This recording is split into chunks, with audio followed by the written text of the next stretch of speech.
las escuelas, todo, yo me daba cuenta que ella me seguía y estaba por ahí pendiente, así que ya ella tenía sus pininos de buena feminista, ¿no?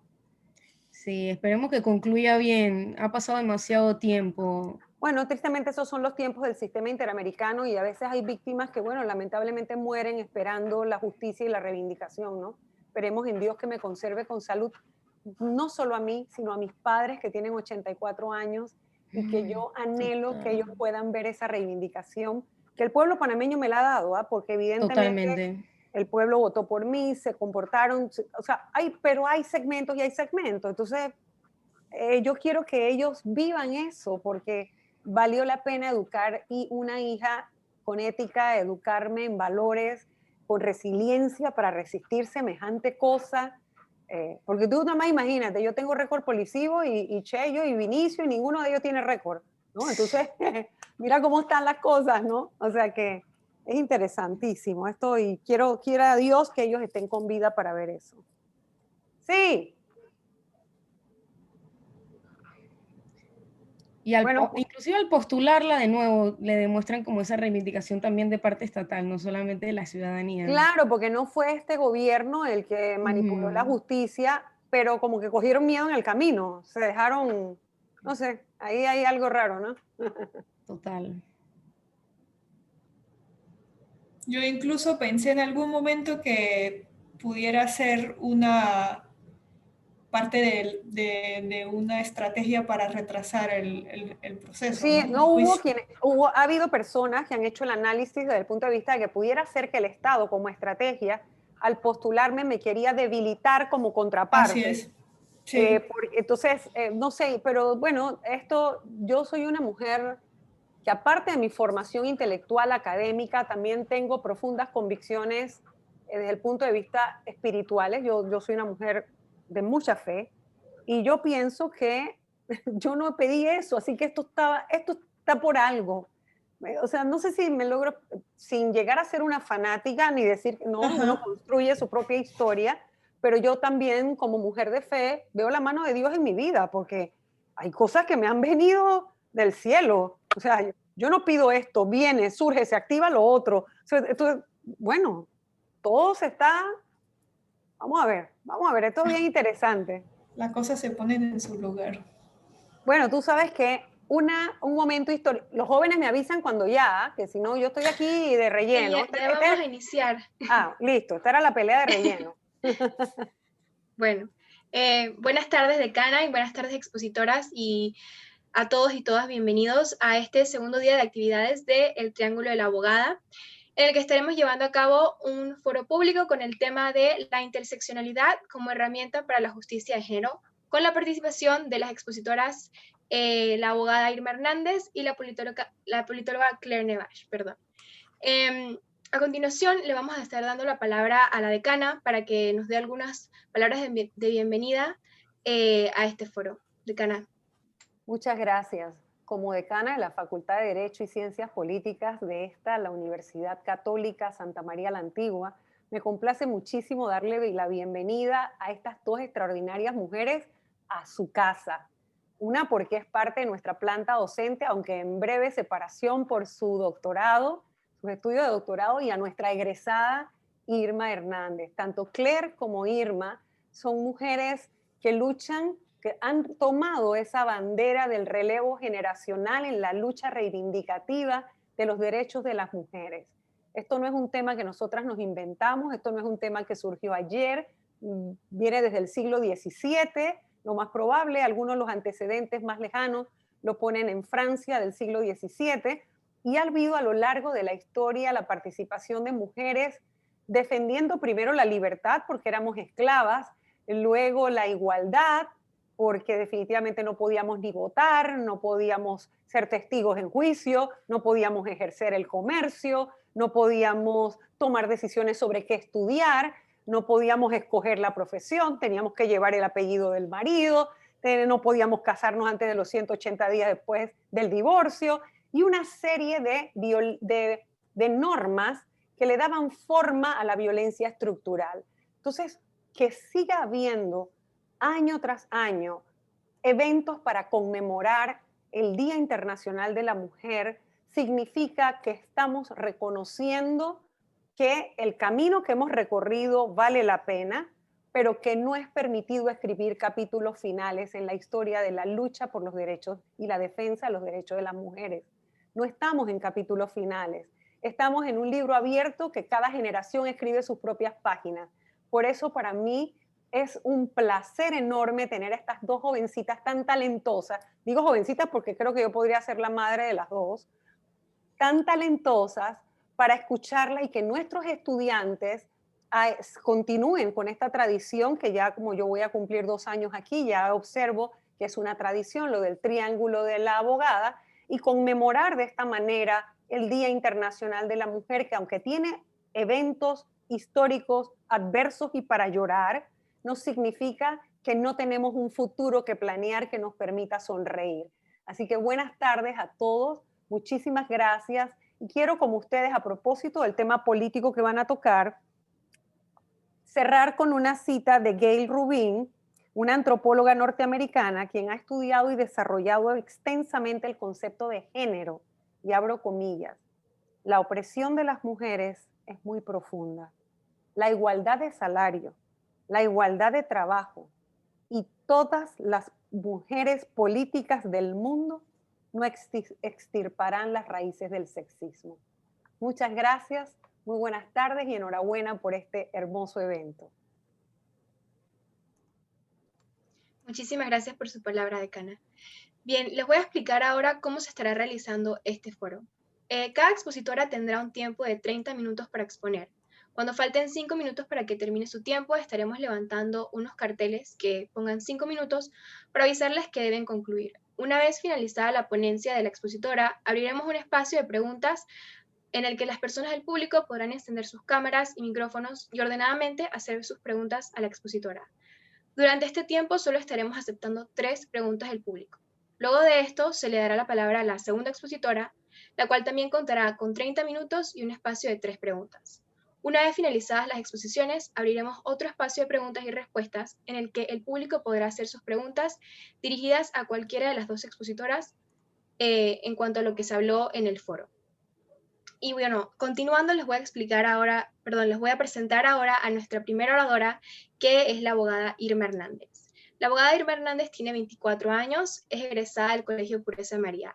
Ganó el concurso nacional de oratoria en el 2013 con el tema La participación de la juventud en la democracia. Es abogada egresada de la USMA, fue secretaria de Juventud de la Alcaldía de San Miguelito, fue presentadora del programa de TV Cerebritos, un concurso de retos alfabéticos y gramaticales para niños y niñas. Graduada de Brújula Mujer, Escuela de Política para Mujeres del Tribunal Electoral y FONAMU. Tiene diplomados en Liderazgo y en Gobernabilidad de la CAF en la Universidad de Panamá. Es actualmente asesora legal del diputado Juan Diego Vázquez en la Asamblea Nacional. Es feminista y municipalista. Y como dato curioso, es la fundadora del Triángulo de la Abogada. Irma, tienes la palabra. Muchísimas gracias, Grace. Gracias a Génesis, gracias a Andrea, a Natalie, a todas las que forman parte de la Asociación de Estudiantes de Derecho por su liderazgo.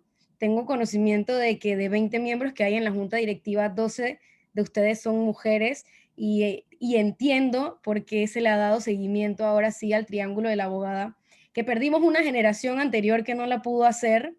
No vamos a buscar explicaciones, pero les agradezco muchísimo por tomar la iniciativa y no dejarla desvanecerse.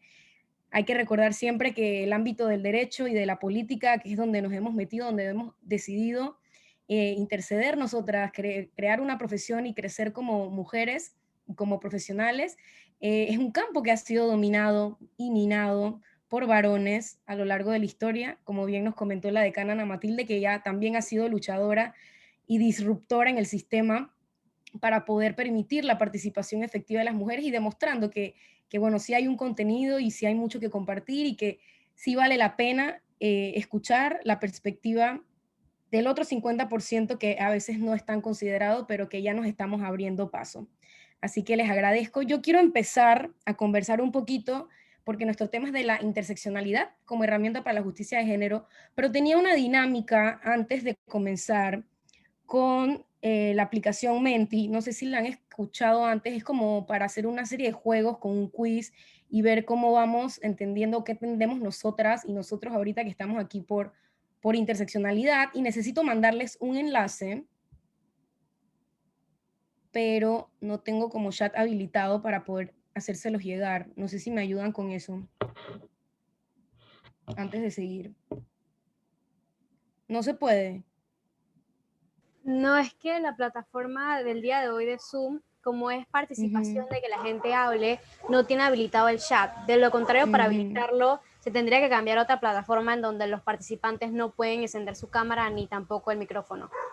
Dale, entonces vamos a cambiar de plan rapidito y vamos a hacerlo. Me interesa muchísimo que hagamos esto más conversacional que charla magistral, porque quiero que compartamos juntos, porque de eso se trata la interseccionalidad también, de entender cuál es su posición, cuáles son sus conocimientos, qué temas ustedes manejan y no manejan, para entonces poder continuar. Así que empecemos por hacer una pregunta, que era lo que tenía planeado con la aplicación, que es bien buena para los que no la han utilizado, menti.com, se las recomiendo, para hacer las presentaciones un poquito más dinámicas. Pregunta número 1, me puede contestar cualquier persona. Si nadie me contesta, yo voy a llamar, a ver si están pendientes como una profesora pasando lista de asistencia. Espero no verme en la necesidad. Mero mentira, cero presión.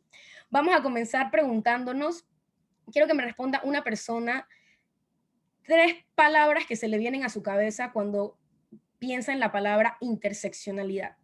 3 palabras que se nos vienen a nuestra cabeza cuando pensamos en la palabra interseccionalidad. ¿Algún voluntario o voluntaria? Unión. Unión, muy bien. Génesis. Equidad. Vamos a llamar equidad. Conjunto. Conjunto, ok, muy bien. ¿Alguna otra palabra, otra persona? Voy a llamar a alguien. Está por ahí Ana Espinosa. Ana Isabel Espinosa. Hola. Hola Ana, estamos preguntando una palabra que se te venga a la cabeza cuando piensas en interseccionalidad. Feminismo. Feminismo, excelente, muy bien. ¿Alguna otra persona? Grace, ¿tienes una palabrita? Movimiento. Movimiento, muy bien. ¿Algún caballero que nos acompañe el día de hoy? Gilberto Antonio.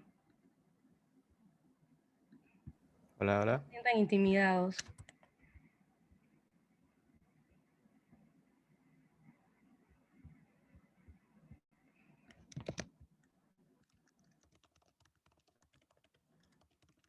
No te voy a mentir, no se me viene por ahora nada a la cabeza. Ok, está bien, nada. No tenemos idea, no pasa nada. Es una palabra compleja, no es nada sencilla. Disculpa, yo acabo de llegar. ¿Cuál fue la pregunta? Estamos pensando en una palabra que se nos venga a la cabeza cuando hablamos de interseccionalidad. ¿Qué es lo primero que se te viene a la cabeza?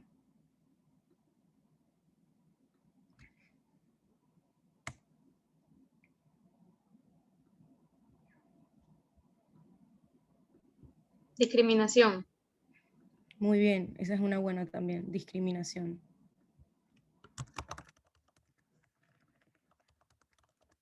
Ok, vamos a dejarlo hasta ahí, está perfecto.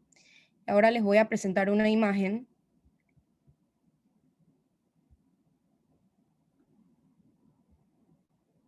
Sí puedo compartir, ¿no? Sí, exacto.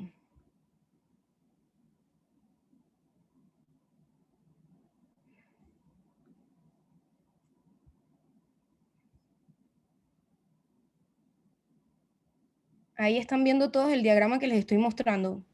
Sí. Ok, perfecto. Bien, algunas de las palabras que ustedes nos estuvieron comentando ahorita, lo primero que se les viene a la mente cuando hablamos de interseccionalidad, hablaron de la palabra unión, la palabra equidad, la palabra conjunto, feminismo, movimiento, algunos no teníamos idea, alguna otra palabra como discriminación. Y ahora bien, este concepto se desarrolla, para no entrar en tecnicismos ni en teorías muy profundas, pero sí hay que ir un poquito a la historia, obviamente. Se desarrolla en los años 60, 70, muy próximo a los movimientos que desde el feminismo surgen en defensa de las mujeres de raza negra. Aunque su aplicación más básica podría explicarse analizando la opresión que sufren algunas mujeres con algunas diferenciaciones o configuraciones o grados de intensidad distintos en nuestra sociedad. Comienza, digamos, con la premisa de que existen muchas identidades o muchas definiciones o muchas agrupaciones sociales que se forman por varias capas y se derivan de esta interrelación que vivimos y que tenemos en la sociedad, y opera según las estructuras de poder que se han establecido a lo largo de nuestra historia. ¿Y qué hablamos? ¿De qué se trata esto de estructuras de poder cuando las mencionamos? Veamos esta imagen que yo les estoy compartiendo ahorita y veamos la línea morada. Esa línea divide lo que vemos arriba, los privilegios, con lo que vemos abajo, que son la opresión o las personas que han vivido en algún tipo de opresión o en alguna resistencia. Vemos que cada línea se entrelaza con su diagonal. Por ejemplo, nos vamos desde el lado izquierdo hacia abajo, vemos la palabra estéril o infértil conectada con su lado de privilegio, que digamos es una persona fértil. ¿Todos los podemos ver? Si nos vamos a religión minoritaria y seguimos por ahí, vemos religión mayoritaria. Tez oscura, que se encuentra en la parte opresiva o de resistencia. Si nos seguimos esa misma línea, vemos tez clara o pálida. El contrario de inglés como segunda idioma, o una persona que es anglófona, que no sabe inglés. Clase trabajadora o empobrecida, lo contrario, la clase media y alta. No atractivo, atractivo. Viejo, joven. Analfabeto, altamente alfabetizado. Persona con diversidad funcional, sin diversidad funcional. LGBTQ+, que son todas estas lesbianas, gays, bisexuales. Vemos que lo contrario o lo que se ve desde el privilegio es la heterosexualidad. Que no seamos europeos con de origen europeo, que seamos racializados con la diferencia o el contraste de blanca, mujer, hombre, otras identidades, y ahí se va. Y se puede ampliar la lista. Y hay algunos otros campos o algunas otras categorías sociales que podríamos entrar a estudiar dentro, digamos, esta rama que es la interseccionalidad, que nos abre esa oportunidad o ese análisis a entender cuál es la estructura de poder en nuestra sociedad, cuáles son aquellas personas que han tenido mejores oportunidades y cuáles han sido las razones por las cuales esas personas han tenido mejores oportunidades y por qué existen personas que se encuentran en desventaja simplemente por algunas cualidades, digamos, físicas, de características que nos hacen particulares y diferentes a cada persona.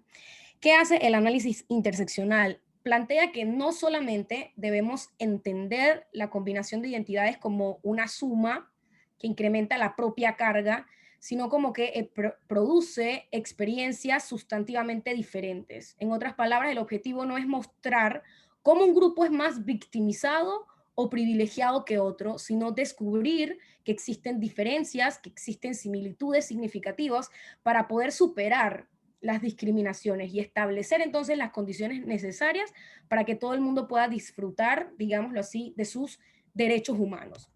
Entonces estudia las relaciones de poder y no es ajena a las vivencias que puedan ser señaladas como disidentes o disruptivas o diferentes o lo separado a lo que hemos conocido como lo normal. Yo no sé si a ustedes les pasaba cuando estaban en la escuela, tal vez ustedes no porque son más jóvenes, no sé, Claire, tal vez, cuando siempre dibujábamos o nos mandaban a hacer la familia o nos mandaban a hacer cualquier color, cualquier dibujo, no sé qué, siempre, por lo menos me pasaba a mí, les digo como una experiencia personal, me gustaba colorear a la niña blanquita, de cabellos rubios, con ojos azules, porque eso era lo que ponte se veía siempre en las cómicas, y era lo que estaba normalizado en el media, y eso ha cambiado muchísimo por la apertura a las redes sociales, por la apertura que han tenido la gente de poder expresar que somos diferentes, que cada quien tiene que encontrar una forma de encontrar esa representatividad en lo mercantil, en lo político, en lo social y en cada ámbito que implica la vida de las personas humanas. Entonces, es una invitación, me gusta verlo de esa forma, la interseccionalidad nos invita a cuestionarnos sobre todo lo que hemos visto que es lo supuestamente correcto y a plantearnos y a reconocer dónde nos hemos encontrado nosotros y nosotras. ¿Por qué nosotros y nosotras disfrutamos de los derechos que tenemos y qué hace que otras personas no tengan esos mismos derechos? ¿Por qué hay personas que sí les vulneran sus derechos y hay personas que sí gozan de esos derechos? Y para eso hay que entender como esta estructura de poder en la que ha creado, en la que hemos vivido y la que hemos construido, porque son ámbitos sociales o distinciones o identidades sociales que son construidas. Entonces, nos ayuda como a entender y a establecer el impacto de la convergencia que hay en situaciones de oportunidades y, bueno, obviamente acceso a derechos. Y también es una herramienta, por supuesto, para crear programas, políticas públicas, servicios y leyes que inciden en cada aspecto de nuestras vidas. Por eso a mí también me gusta decir que lo personal es político, porque muchos de estos aspectos son personales de la vida de cada uno y una de nosotras, como por ejemplo nuestra decisión de con quién compartimos nuestra vida. Y aquí les quiero comentar algo también. Este movimiento empieza sin duda alguna por las mujeres feministas negras, ya que ellas lograron expresar que no solamente es una desventaja el hecho de, en nuestra sociedad, no es solamente una desventaja el hecho de ser mujer, sino además de tener esa carga, digámoslo así, de ser mujer, hay una mayor discriminación a una mujer que también es negra. Y no solamente de repente que sea negra, si es mujer, si es negra y tiene alguna discapacidad. Y si es mujer negra, tiene alguna discapacidad y vive en la periferia o no vive en la ciudad. Entonces son escalones o son categorías que puede empezar sobre el acceso que tenga una persona ante la justicia o el acceso que tenga una persona ante simplemente el cumplimiento de sus derechos humanos. Entonces, yo les invito a eso, a que cuestionemos dónde, digamos, hemos estado nosotros y nosotras, a qué escuelas hemos acudido nosotros y nosotras, si somos letrados o no somos letradas, si somos políglotas o somos bilingües y hemos tenido ese acceso, y por qué existe en Panamá personas jóvenes como nosotros y nosotras que no han tenido esa misma oportunidad. Es la interseccionalidad, un sinónimo podríamos llamarle esa transversalidad, y es una herramienta para construir una cultura de los derechos humanos en todos los niveles del mundo actual, desde lo local, desde lo más íntimo de nuestros hogares y desde nuestras comunidades hasta cambios globales. Entonces, si nos vamos ahora al tema, y ya les voy a dejar de presentar aquí, si nos vamos ahora al tema de la aplicación de la justicia utilizando esta herramienta de la interseccionalidad, podemos darnos cuenta de que existe una aplicación del derecho que podríamos decir no tiene ni siquiera una perspectiva de género comprendida, estudiada, analizada, que permita que el sistema tenga abogadas preparadas en este ámbito, víctimas que conozcan sus derechos en este ámbito, jueces y juezas que reconozcan que existen este sistema de ventajas y desventajas, fiscales inclusive que no conocen la realización de que hay personas que pueden tener no solamente una cualidad que las deja en vulnerabilidad, sino también muchas cualidades que pueden sumar más vulnerabilidades. Y en atención a esas cualidades que se interrelacionan, por eso se dice interseccionalidad, porque es cuando dos cualidades o dos, por ejemplo, líneas matemáticamente hablando, interceden y hay un punto en medio. Ahí se crea una interseccionalidad. Entonces no es solamente que tengo una cualidad que me ha hecho, digamos, vulnerable, sino puedo encontrar que existen muchas varias otras que también podrían ser útiles para reconocer en qué punto se encuentra una persona, qué tanto acceso ha tenido a una educación, qué tanto acceso ha tenido a una justicia, qué tanto acceso ha tenido a una familia, a los derechos fundamentales y más básicos de todos los niños y niñas, por ejemplo, a un nombre, a amor, a educación, a un techo, a vivienda, a nutrición, a educación. Entonces, yo creo que mis consideraciones, digámoslo así, para que haya un sistema de justicia que tenga esa práctica del derecho con perspectiva de género, hace que no solamente entendamos que obviamente hay que defender a las mujeres porque se encuentran en una posición de vulnerabilidad, porque por muchos años no hemos tenido las mismas oportunidades porque existen en aumento las violencias ocurridas hacia nosotras y aparenta no ser algo que vaya a cambiar, sino que es increyendo, como se dice, ¿no? La interseccionalidad te invita o nos invita a hacer una reflexión mucho más profunda en donde no solamente vemos el hecho de que, bueno, hay vulneraciones a las mujeres por el hecho de ser mujeres, sino también hay muchas otras cosas, como la raza o la etnia a la que pertenecemos, el lugar donde vivimos, la religión que practicamos, nuestra orientación sexual, nuestras decisiones políticas también muchas veces. Entonces, al momento de la aplicación de justicia, el conocimiento de esta interseccionalidad es importantísimo para entender que las personas no solamente tienen los problemas que tienen porque sí, o porque se los han buscado, o porque la sociedad los ha empujado, digamos, hay una gran gama de factores que tenemos que reconocer para comprender y darle paso a esa apertura, ¿no?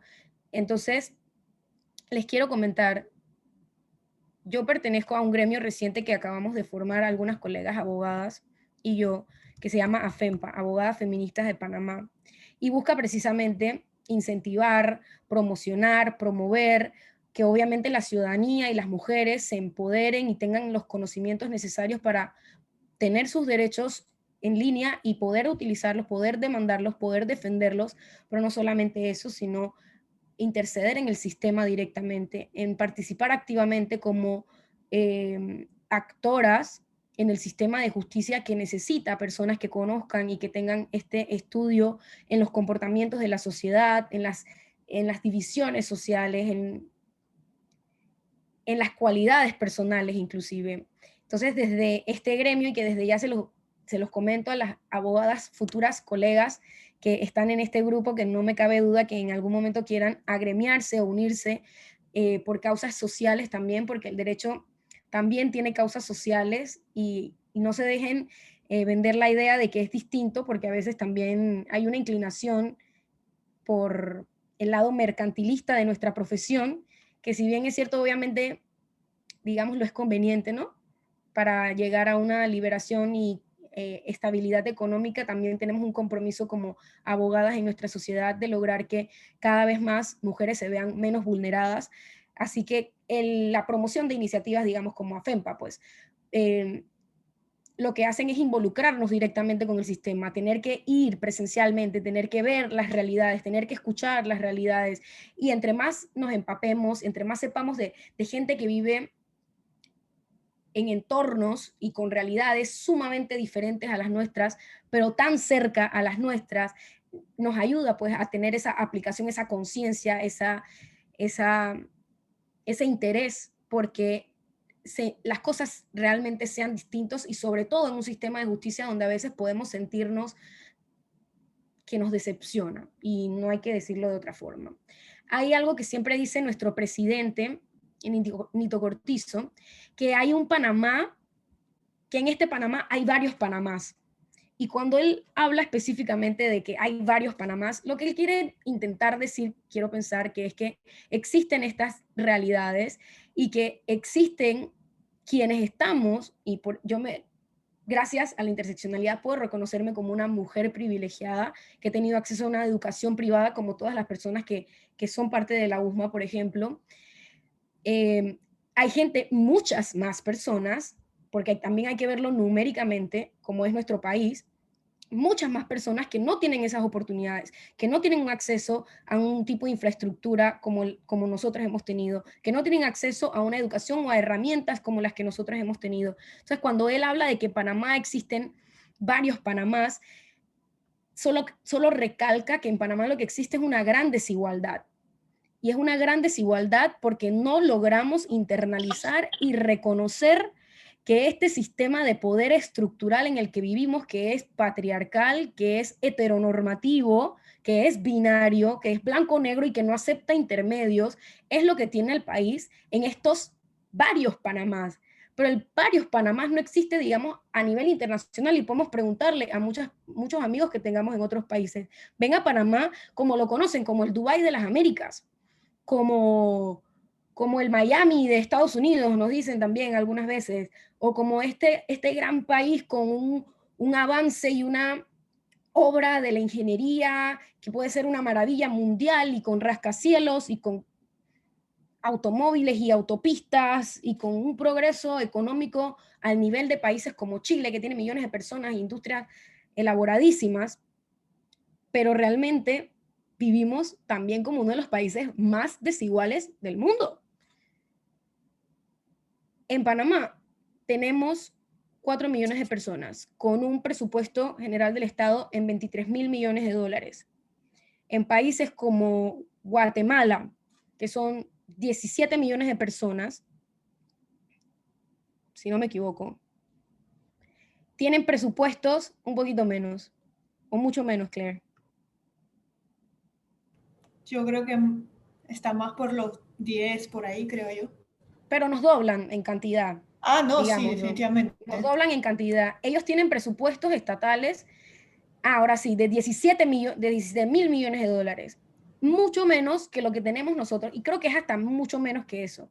Ahí, en un plano como ese, tú podrías decir, en este país hay desigual, en este país puede haber pobreza, en este país puede haber escuelas rancho, en este país puede que haya empresas quebrando, puede que haya, ¿sabes?, escasez, porque los números no te dan, porque es mucha más persona con mucho menos dinero. Pero en Panamá somos más chiquitos en territorio, más chiquitos en persona y tenemos mucha más cantidad de dinero. Entonces, cuando somos conscientes de esta interseccionalidad y cuando somos conscientes de la realidad en la que vivimos y nos cuestionamos, indagamos, investigamos, nos damos cuenta que lo que hay aquí es una sinvergüenzura, porque no se ve reflejado este dinero y este caudal en las personas menos privilegiadas o en las personas que veíamos en el lado de la opresión, de la resistencia, porque se la pasan en eso, oprimidos y resistiendo, tratando de salir adelante. Y vemos que en efecto quienes están beneficiados en nuestro país, digamos para usarlo como un esquema, pueden en su mayoría pertenecer a la parte de arriba del cuadro que yo les mencionaba, de los privilegios. Por lo general, podríamos decir muy escuetamente, muy sencillamente, muy superficialmente, son personas en su mayoría blancas, personas en su mayoría con educación, personas en su mayoría con transporte, y podríamos estar entrando en una generalización sin duda alguna, pero vale la pena tener el conocimiento y siempre estar pendientes y cuestionarnos.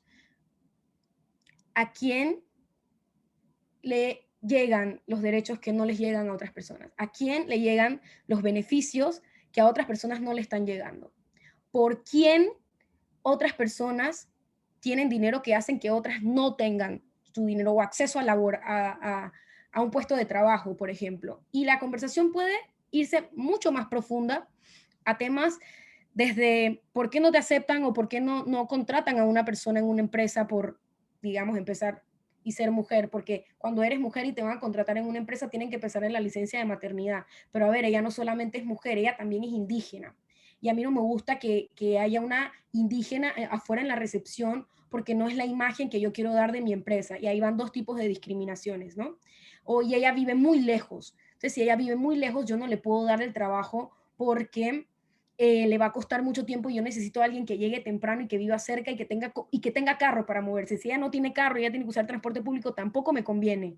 Entonces, ahí vamos viendo cómo una cosa tras otra, tras otra, tras otra, nos pueden hacer más vulnerables ante situaciones que para otras personas serían sumamente normales, como para algunas de nosotras pensar en un carro o pensar en vivir en la ciudad, como creo que nuestra mayoría lo hacemos. Entonces, como les mencioné, y creo que es lo más importante que rescato también como feminista del movimiento y de la interseccionalidad, es que es una invitación al constante cuestionamiento, es una invitación al constante examen de introspección y de reconocer, pues somos privilegiadas, por lo menos en reconocer nosotras mismas qué aspectos hemos tenido en nuestras vidas que nos hacen tener esos privilegios y saber reconocer cuando una persona no ha tenido esas mismas oportunidades y pelear, luchar, utilizar nuestra profesión, utilizar nuestros espacios, utilizar nuestras redes sociales, utilizar nuestra oportunidad, nuestras conversaciones en familia para ir poco a poco desmantelando todas esas discriminaciones.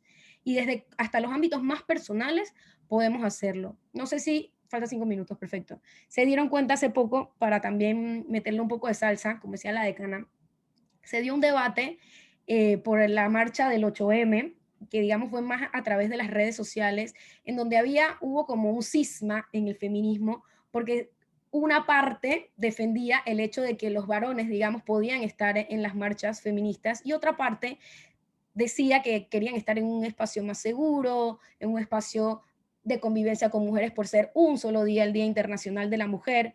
Y ahí podemos ver también y tratar de reconocernos, ¿no? Pensar, y los varones también es una invitación a los caballeros, por supuesto, a entender y a comprender la situación de las mujeres y pensar que existen este tipo de divisiones no es tóxico ni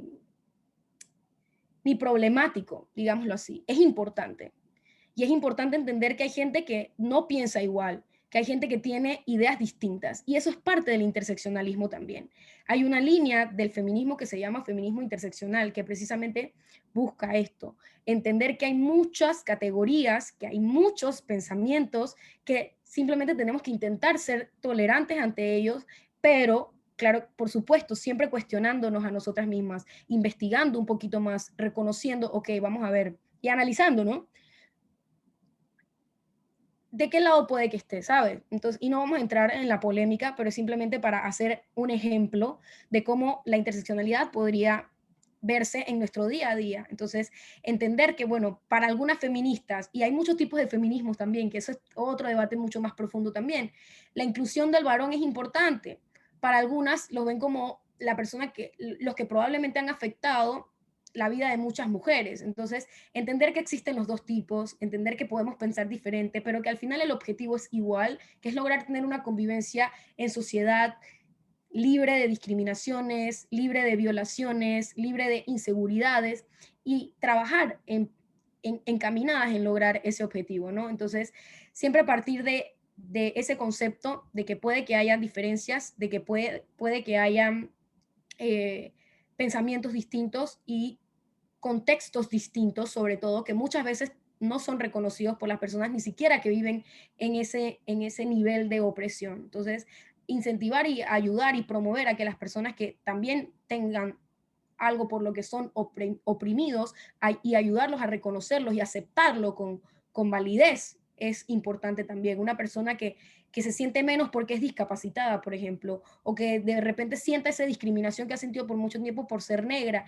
y como seres solidarios y mujeres y hombres que entendemos la interseccionalidad, hacerle ver, eso no te hace menos, tienes un rol importante en la sociedad, los espacios tienen que ser adecuados a ti, te tienes que sentir cómodo en cualquier ámbito en sociedad y estamos aquí para contribuir a que eso sea y se convierta en una realidad.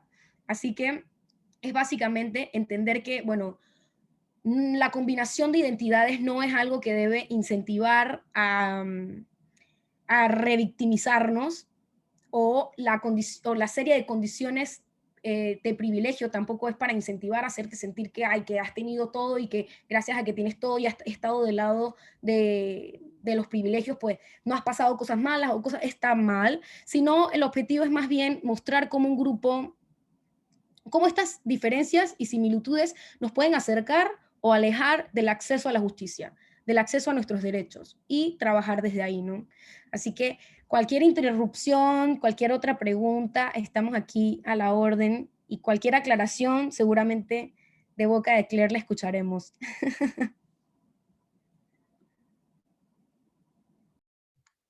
Gracias, Irma, por tus palabras que verdaderamente nos invitan a hacer una introspección y verificar dónde tenemos más en el lado de la opresión o en el lado de los privilegios y ver cómo estamos tratando a las personas a nuestro alrededor, dependiendo de qué lado estén ellos. Y bueno, ahorita entonces, como somos poquitos, si hay algunas personas, vamos a abrir el espacio para 2 preguntas. Si hay personas que quieren hacer preguntas en este momento, pueden prender su micrófono o su cámara, como quieran, y hacerle las preguntas que quieran a Irma.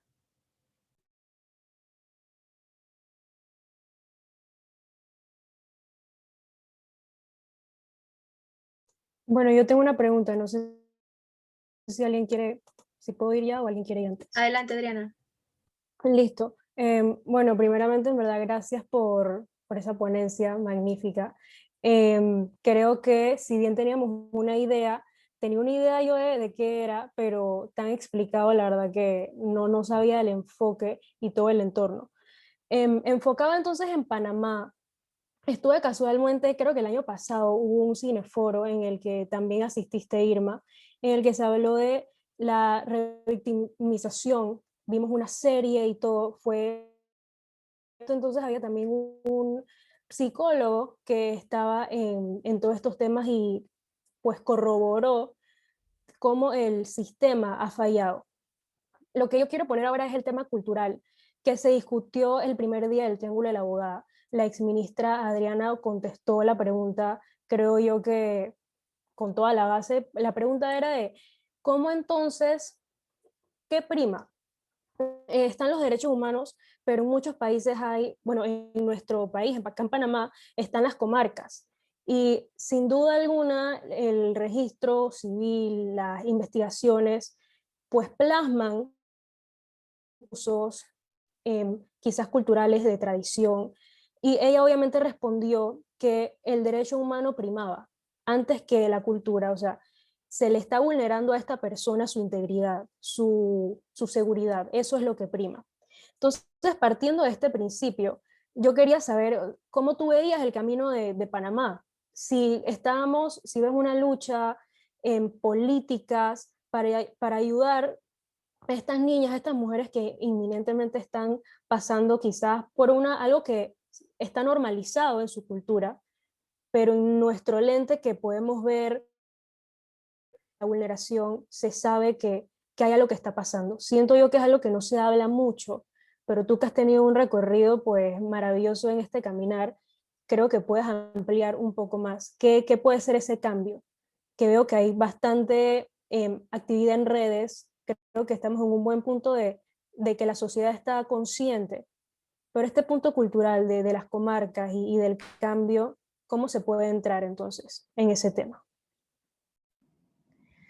Es un tema sin duda bastante delicado y que yo también me he hecho cuestionamientos en varias circunstancias. Por ejemplo, también ahora que presentamos ahí en la Asamblea el proyecto de higiene menstrual, hay ciertas culturas y tradiciones que conservan algunos grupos indígenas en torno a la menarquía, a la primera menstruación y a los procesos menstruales que tienen las mujeres, y nos deteníamos a pensar también en la oficina, a investigar, obviamente, cómo evitar estas vulneraciones, cómo permear esta información dentro de la cultura sin realmente vulnerarla.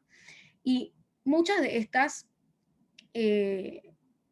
agrupaciones indígenas, de estos poblados indígenas, tienen un nivel de liderazgo femenino que también es importante. Por lo menos las Dule son creadoras de la historia y ellas son las que generación tras generación van pasando el legado de lo que ha ocurrido y la historia entre sus familias, pero también vemos actitudes que no hay que llamar de otra forma, sino más que patriarcales y machistas inmersas en la cultura de nuestras poblaciones indígenas. Hay convenciones internacionales que protegen los derechos culturales de ellos y que establecen los sistemas, digamos, también jurídicos o de toma de decisión, hasta electorales de ellos, con excepciones, o sea, distintos a los que normalmente nos regimos todas las personas que convivimos por lo menos en Panamá. Y hay muchas personas que deciden, que debaten sobre si ellos tendrían que tener ese nivel de autonomía, de poder de decisión, de poder de actuación y de ejecución directamente en sus tierras. Y yo creo que hay que encontrar un balance. Sin duda alguna, tenemos un deber social, una responsabilidad social de tratar de explicarles y comunicarles, por lo menos ahora en el tema que nos compete, hablando un poquito de género, a las mujeres, sobre los derechos que tienen, sobre las oportunidades que tienen, sobre la autonomía que deberían tener sobre sus cuerpos, sobre la decisión de su planeación familiar, sobre la decisión de todos los aspectos de su vida personal, inclusive como les mencionaba, la menstruación. Entonces, no sé la respuesta correcta, no sé si lo que tenemos que hacer es pasar por encima y llegar y tratar de colonizar como lo hicieron con nosotros los españoles, que no me parece la vía, pero creo que hay que encontrar una forma balanceada de poder que ellas obtengan la información y que el liderazgo venga de ellas mismas, que sean ellas mismas las que entonces tomen las decisiones, organicen a sus comunidades, con sus dialectos, con sus formas, les expresen a ellas la información que podamos de repente proporcionar. Sin lugar a duda, te confirmo, tenemos un deber que hacer, que es comunicarles las oportunidades y los derechos que pueden tener, digamos, acá afuera. Y tratar de que peleen por ellos si es su deseo allá adentro y que puedan entender que existe la diferencia, ¿no?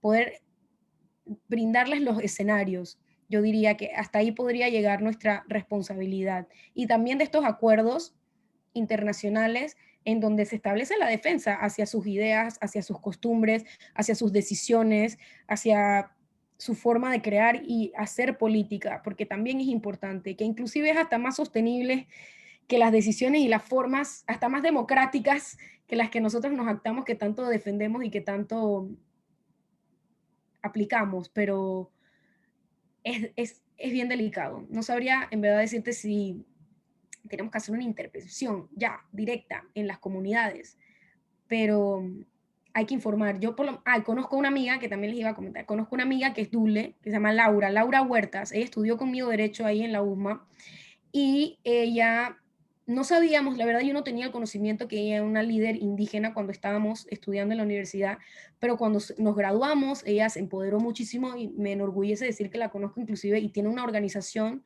en la comarca en donde ella brinda información, brinda talleres y está involucrada también en temas de feminismo, así que no tengo preocupación porque, digamos, sé que ella tiene el conocimiento y sé que tiene las formas y sé que tiene eh, el reconocimiento y la seguridad de su pueblo que la acompaña. Entonces, ella funge un rol importante transmitiendo la información, transformando su comunidad, defendiendo los derechos de las mujeres en sus comunidades, de los niños y niñas también, que apoyan muchísimo con programas educativos, lo que no significa que vaya a ser un acceso disruptivo o colonizador para ellas, porque yo creo que hay que hacerlo con mucho respeto y con mucho recelo de lo que ellas consideren, pero yo sí creo que donde hay vulneración hay que buscar cómo se ayuda, cómo se defiende y cómo se sale de cualquier ciclo de violencia, tanto psicológica como física, que puedan estar viviendo las mujeres indígenas.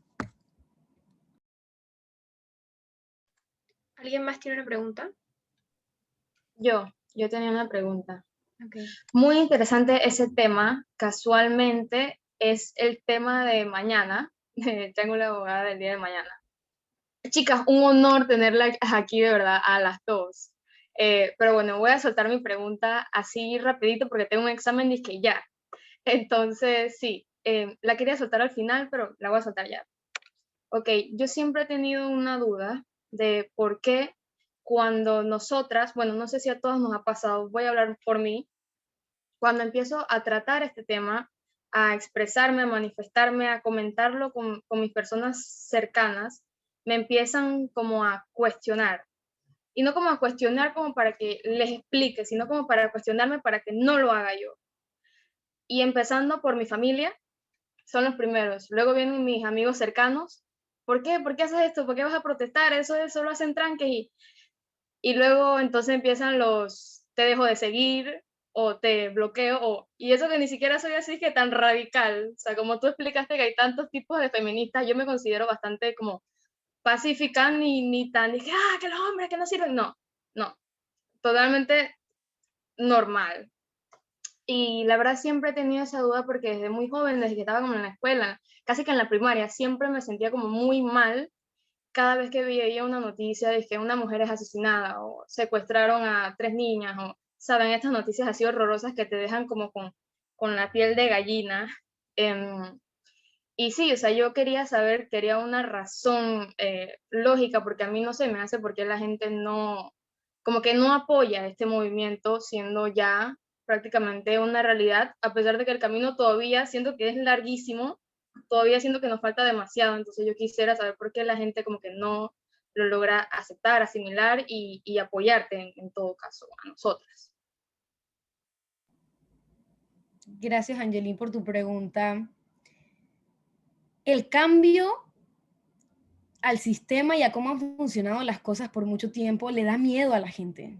Le da mucho miedo pensar que esta estructura de poder que yo les explicaba anteriormente puede ponerse al revés y que pueden ser no los hombres quienes tomen las decisiones, sino las mujeres las que tomemos las decisiones. Y obviamente hay una intimidación. Y te voy a decir algo personal. Cuando decidimos, porque es una decisión personal, también luego de tus cuestionamientos y de tus exámenes y de realizar cómo es la situación para otras personas, porque fácilmente podríamos decir, yo he vivido bien toda mi vida y a mí nunca me han vulnerado, nunca me han violado, nunca me han maltratado, así que yo no creo en el feminismo, pero eso sería estar ciega ante la realidad de más de miles de millones de mujeres alrededor del mundo que son la mayoría. Cuando tomamos esa decisión de vida, de, digamos, ondear esa bandera o de ondear cualquier sentir o ideología que vayamos a defender, tenemos que entender que hay gente que le va a incomodar, que va a haber gente que no le va a gustar, que va a haber gente que cree que tiene la razón porque las cosas han sido así por mucho tiempo y eso es un error. Porque las cosas hayan funcionado de una forma por mucho tiempo no significa que tengan que seguir siendo así. Y menos cuando han vulnerado y oprimido y hecho sufrir a muchísima gente. Entonces, nos tocará tratar de encontrar amigos y amigas que compartan un poco más el sentir para además nutrir la información, nutrir la conversación y de verdad confirmar que lo que creemos es válido, ¿no? Y por la familia es más duro, yo creo, porque a veces nos toca pues vivir con ellos y tratar de convencerlos, aunque lo intentemos, y yo creo que siempre hay que partir del amor, aunque suene cursi, lo que sea, hay que tratar de explicar nuestros pensamientos desde una perspectiva tolerante y abierta a la conversación y tratar de no entrar a la pelea. Yo sí soy un poquito más, digamos, agresiva, aguerrida, pero aquí en mi casa yo crecí con una mujer soltera, independiente, que me educó y entonces ella entiende las posiciones cuando las expreso. Y tener esa validación en tu casa te da mucho poder, te da mucha seguridad y mucho convencimiento.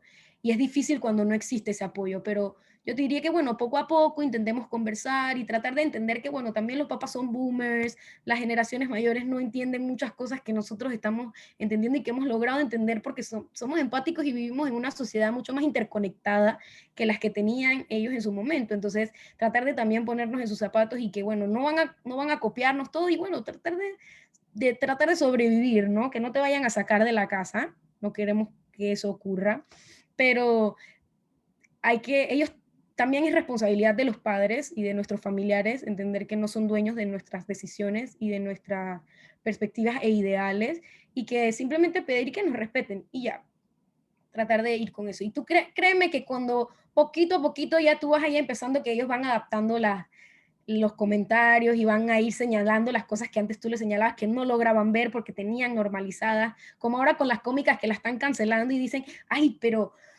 es una cómica, ¿cómo van a cancelar una cómica si era muy bonita la cómica del gatito, del zorrito, que yo, mami, o sea, era un acosador, vamos, y ahí poquito a poquito, ¿no? Hay cosas que verán absurdas, hay cosas que siguen normalizando, pero siempre desde el marco del respeto y la tolerancia, decirle, este es mi pensamiento, pensamos diferente, de eso se trata la vida, y tú no me creaste, no me creaste para ser igual que tú, no lo voy a hacer. Así que ¿qué sería? Mi papá es bien machista todavía, pero ahí nos dábamos y nos debatimos. Y después lo abrazo y ya, papi, ya, vaya.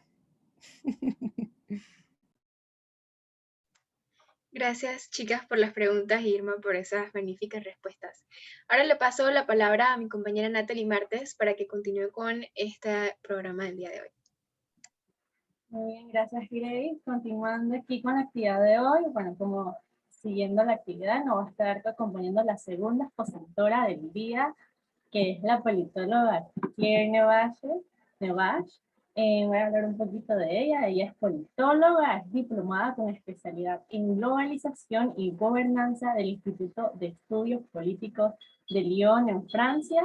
Actualmente se encuentra cursando estudios de doctorado en la Universidad Libre de Bruselas, Bélgica, y se encuentra cursando estudios de doctorado en el Centro Internacional de Estudios Políticos y Sociales, CIEPS, y es docente en la Universidad Santa María de Antigua. También es autora de varios artículos y capítulos de libros sobre las relaciones entre la religión y política en Panamá. La licenciada Claire hoy nos va a estar extendiendo el tema que estamos hablando, que es la interseccionalidad desde su momento de su punto de vista. Si tienen alguna pregunta, algo, ya saben que al final pueden levantar la mano y hacer la pregunta. Sin más, señorita Claire, le paso la palabra. Muchísimas gracias, Natalie. Muchísimas gracias a todas las estudiantes que están involucradas en la organización de este evento. Las felicito. Yo les debo confesar que hace días me pregunto por qué se llama el Triángulo de la Abogada, así que se los pido por favor, al final me lo cuentan. Bueno, quizás Irma es la que me lo tiene que contar, que fue, entiendo, la fundadora. Realmente siempre es un gusto compartir con ustedes, sobre todo algunas y algunos han sido estudiantes míos, así que siempre es un gran gusto cuando después de horas y horas y horas de clase por Zoom le vuelven a llamar a uno. Es como, wow, uno se siente realmente honrado de que quieren seguir escuchándolo a uno. Entonces, les agradezco mucho. Ya Irma explicó muchas cosas, así que voy a tratar de puntualizar un poco, dar algunas precisiones que me parecen importantes, quizás algunas citas, y al final les quiero presentar algo muy breve de una investigación que he estado haciendo en las últimas semanas y que creo que nos puede ayudar a entender un poco eso, de qué se trata eso de la interseccionalidad. Irma ha explicado perfectamente, no tengo nada que agregar, simplemente algo sobre el tema de la interseccionalidad que yo creo que es importante entender, de que todos esos ejes de opresión que nos presentó Irma, el racial, el sexual, el de la orientación sexual, el de tener una discapacidad o no, el de tener estudios secundarios o no, el de haber tenido una educación privada o no haber tenido esa oportunidad, o incluso, y ahí yo soy el colmo del privilegio, en mi caso, haber tenido el privilegio de nacer en un país donde era un mayor privilegio ir a una universidad pública que ir a una universidad privada. Eso ya es el colmo del privilegio, el que me ha tocado a mí. O pues identificarse sin mayor problema y con toda comodidad con el sexo con el que uno nació, etcétera, etcétera. Lo que es importante entender es que todos esos ejes de discriminación o de opresión, como lo quieran poner, no simplemente se adicionan. Es decir, uno no es un poquito más discriminado cada vez que uno acumula esas características. Es decir, yo no adiciono el ser mujer más el ser negra, más el tener una discapacidad, más el ser lesbiana, por ejemplo, más el no saber leer y escribir. Eso no se adiciona, sino que se multiplica. Cada una de esas discriminaciones va a empeorar las otras. Es decir, una mujer tiene mayor posibilidad, de ser discriminada por mujer si encima es negra, y tiene mayor posibilidad de ser discriminada por ser negra si encima es mujer y si encima tiene una discapacidad. Es decir, no solamente se adicionan esas discriminaciones, sino que se van potenciando entre sí y van haciendo, digamos, un combo explosivo.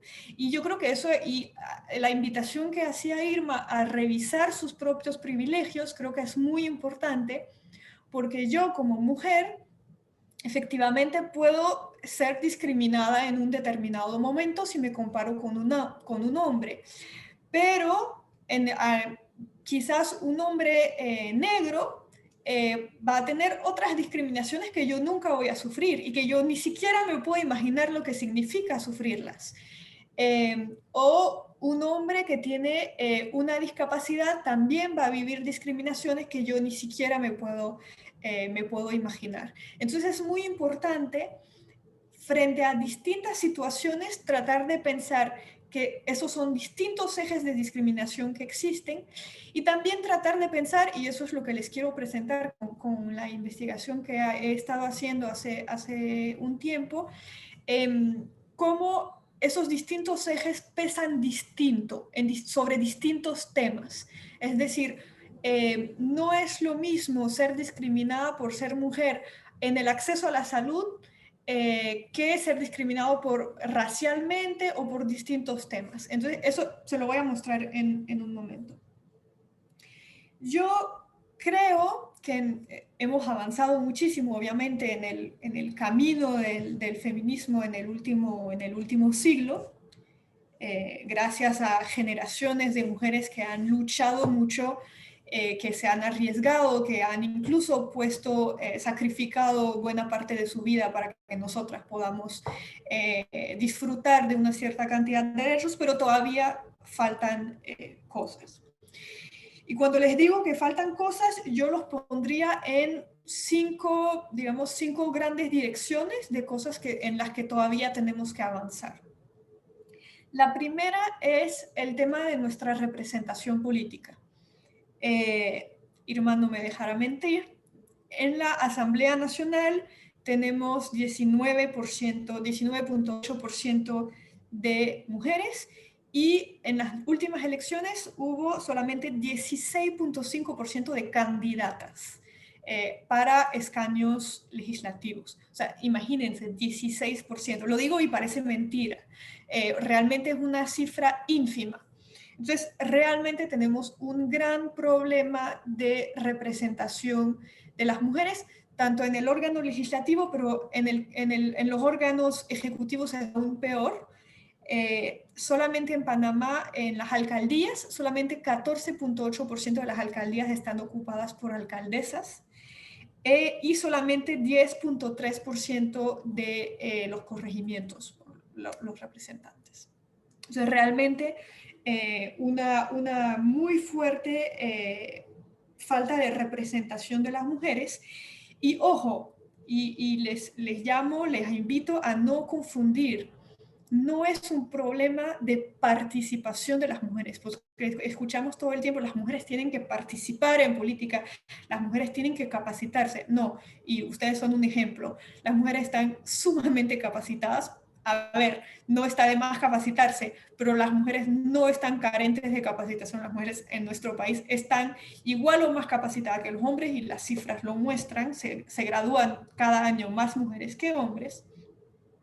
Hay un problema de discriminación adentro de las estructuras de los partidos para que las mujeres se puedan postular, adentro de las familias. Yo creo que lo mencionó, se me fue su nombre, la chica, bueno, yo creo que tenía un examen, pero asimismo, como decía, que su familia tiene, digamos, algunos peros o algunas preocupaciones con el hecho de que vaya a manifestarse. Pasa lo mismo con las mujeres que quieren postularse con cargos políticos. Tienen menos acceso a financiamiento, etcétera, etcétera, etcétera. Entonces, en ese marco, en ese caminar de la representación política, las mujeres que encima de ser mujeres son pobres, tienen todavía menos posibilidad de acceder a un cargo de representación política. Y en particular porque todavía en Panamá el dinero pesa muchísimo en las campañas políticas. Todavía no tenemos, digamos, campañas políticas con financiamiento 100% público, lo cual significa que para correr para un cargo de elección hay que recurrir a donaciones privadas, y obviamente mujeres que tienen ciertos contactos, que vienen quizás de cierto medio socioeconómico, van a tener más facilidad para acceder a ese financiamiento. Asimismo, como probablemente mujeres blancas van a tener más capacidad para acceder a ese financiamiento que mujeres indígenas o que mujeres negras, por razones obvias.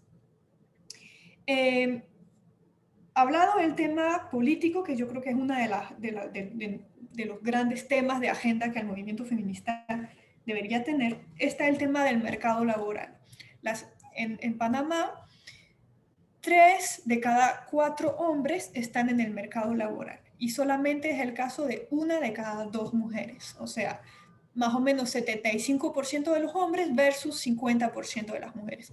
Nuevamente, eso no es porque las mujeres estén menos capacitadas. Cuando se les pregunta en encuestas a las mujeres por qué no están en el mercado laboral, adivinen qué responden la mayoría de ellas. A ver.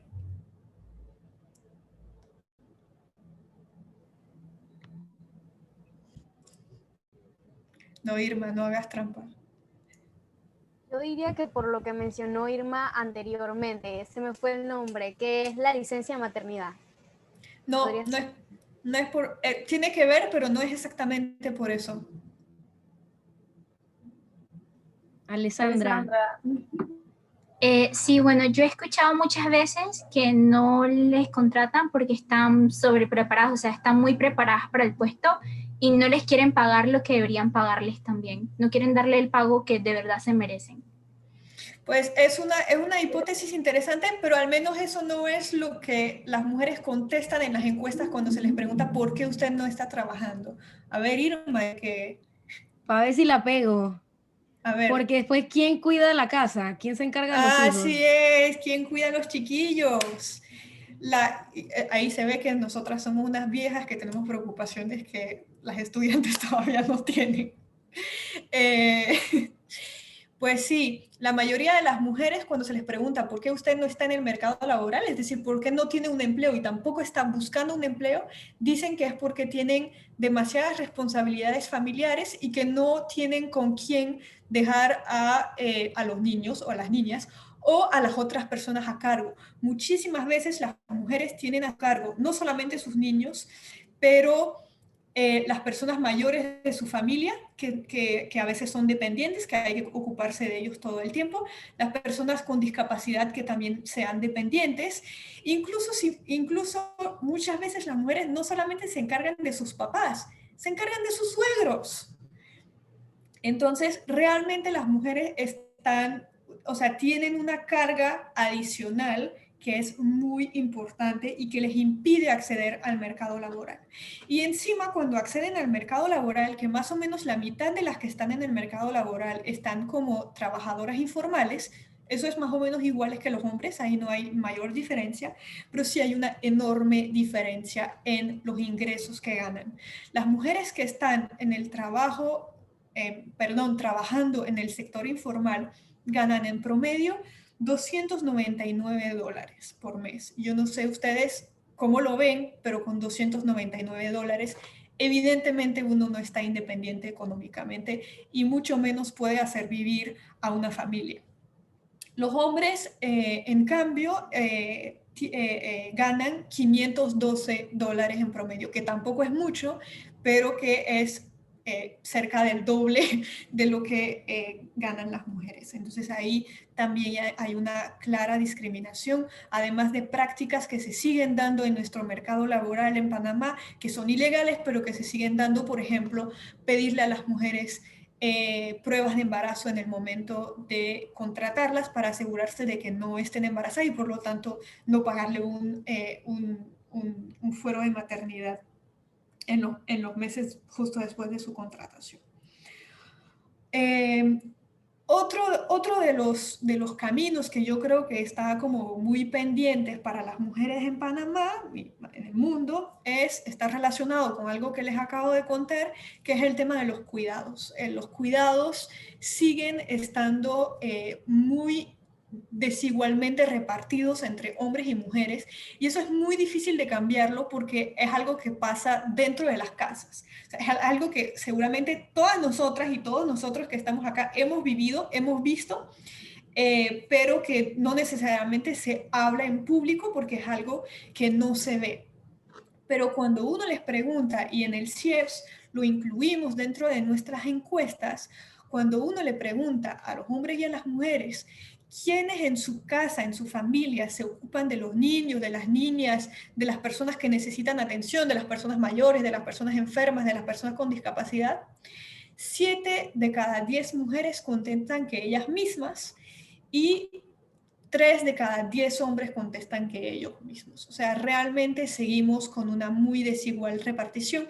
Y en cuanto a tiempo, se ha hecho estudios pidiéndole a la gente cuánto tiempo le dedica a tareas domésticas de forma semanal, perdón.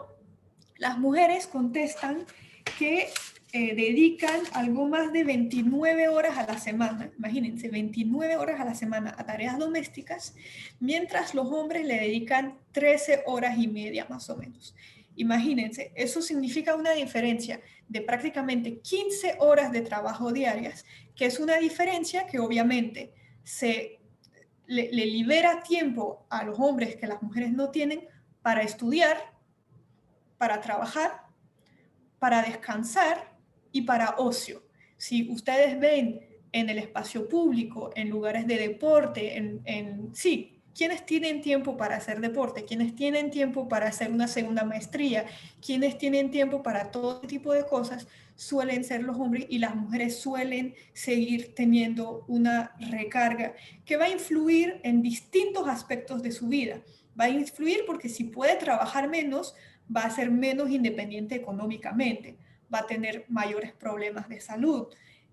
Al ser más dependiente económicamente, si lastimosamente dentro de su hogar vive situaciones de violencia, va a ser muy difícil que ella se pueda separar de su pareja porque quizás no tiene dónde ir o no tiene cómo ampararse si no tiene la posibilidad de valerse por sí misma económicamente. Eso tiene algo que ver con la interseccionalidad, porque esa diferencia en los cuidados funciona en todas, es real, es en todas las mujeres, de todos los extractos sociales y de toda la edad. O sea, es algo que persigue a la mujer prácticamente, que sea muy pobre o que sea muy rica, o que tenga muy pocos estudios o que tenga muchos estudios. En todos los casos, la mujer hace más trabajo doméstico que los hombres. Pero, las mujeres que tienen mayores posibilidades económicas, ¿qué sucede? Que muchas veces se liberan un poco de esa carga doméstica. Pero ¿ustedes qué piensan? ¿Se liberan de esa carga doméstica compartiéndola de forma más igual con su pareja o con los hombres con quienes viven? Pues no, ellas se liberan de esa carga doméstica recargándola o transfiriendo esa carga doméstica a otra mujer, que suele ser una empleada doméstica, con un trabajo, digamos, bastante precario. Recuerden que en Panamá el único oficio por el que hay un salario mínimo distinto al resto de todas las profesiones es el de empleada doméstica, para el que el salario mínimo es solamente de $250.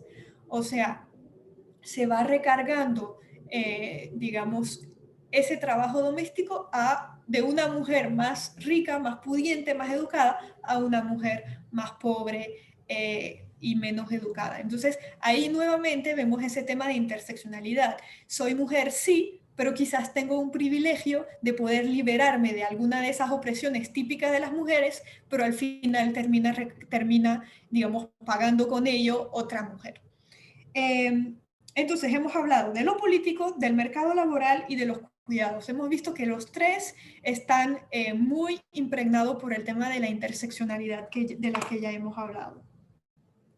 El cuarto tema es el de la violencia. En Panamá sigue habiendo un gran problema de violencia en contra de la mujer. Aquí tengo algunas cifras. Solamente en enero de este año, de 2021, ha habido 450 denuncias de violación o de delitos sexuales, en su gran mayoría contra mujeres, niños, niñas y adolescentes, pero niños, niñas y adolescentes en su gran mayoría de sexo mujer, ¿verdad?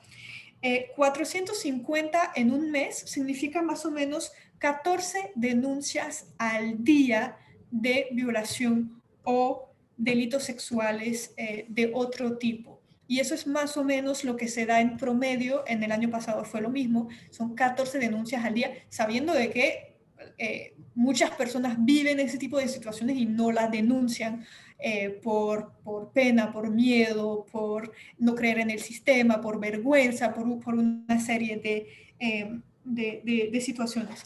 Y además este año, en lo que va del año, ya ha habido 2 femicidios, además de intentos de femicidios y otras mujeres violentas.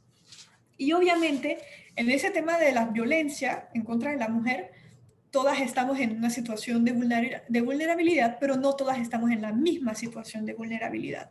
Por ejemplo, como se los mencioné, una mujer pobre, si vive una situación de violencia en su casa, va a tener mucho más dificultad para salir de esa situación de violencia porque no tiene la independencia económica para poder salir de ese círculo de violencia. Una mujer con una discapacidad va a tener mucho menos posibilidad de denunciarlo porque quizás ni siquiera tiene los medios para salir sola de su casa y para poder denunciarlo.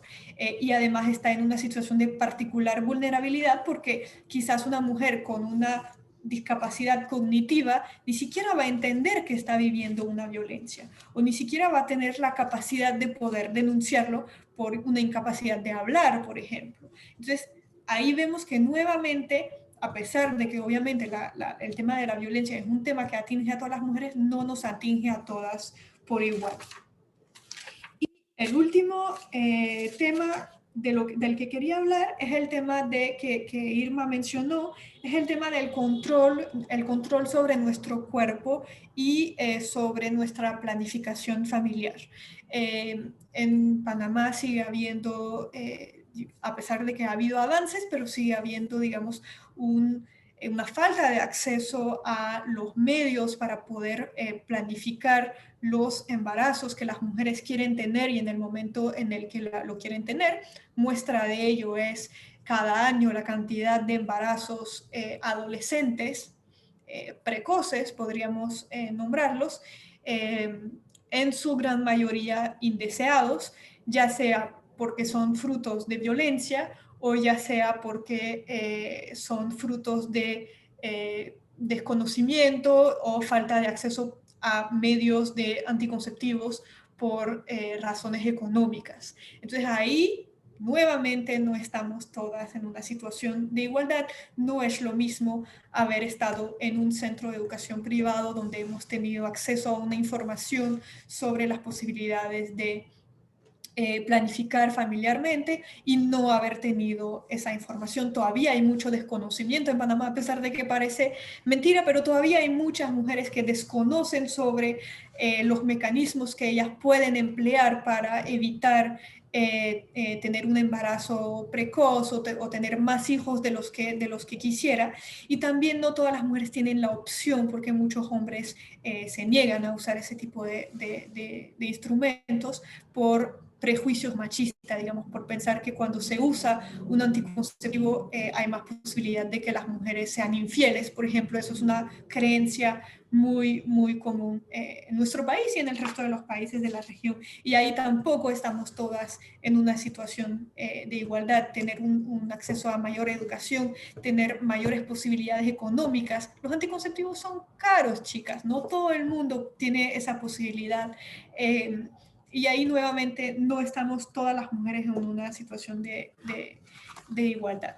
Entonces, dicho eso, como el conversatorio de hoy estaba enfocado al tema de la justicia, yo quiero llamar su atención sobre algo que quizás muchas de ustedes no han escuchado porque se habla poco. Yo sé que se habla poco en la formación y yo creo que es algo que tienen que tener en mente, sobre todo ustedes, que si están acá supongo que es porque tienen algún nivel de sensibilidad sobre los temas de género. Tiene que ver con algo que se llama las reglas de Bangkok. Las reglas de Bangkok son reglas que son un tratado internacional, digamos, que son reglas mínimas de cómo la justicia, por un lado, y el sistema penitenciario, por otro, tiene que tratar a las mujeres. Y las reglas de Bangkok tienen en cuenta las mujeres en sus distintos ejes de vulnerabilidad. Toma en cuenta a las mujeres con discapacidad, toma en cuenta a las mujeres indígenas, toma en cuenta a las mujeres afrodescendientes y sus distintas necesidades. Y si ustedes están interesadas en una carrera, por ejemplo, de derecho penal, yo creo que es muy interesante que ustedes estén muy empapadas de lo que son las reglas de Bangkok, de cómo eso puede ayudar a proteger a sus futuras clientas, porque realmente si ustedes en algún momento, yo no sé si eso ya ha sido su caso, pero yo he trabajado en algún momento de mi vida profesional en el tema carcelario. Y el tema carcelario está muy fuertemente impregnado del tema del género. Si ustedes van a la cárcel de mujeres en algún momento de su carrera profesional, probablemente será el caso, ustedes se van a dar cuenta que todas esas mujeres prácticamente están ahí por el tema del machismo.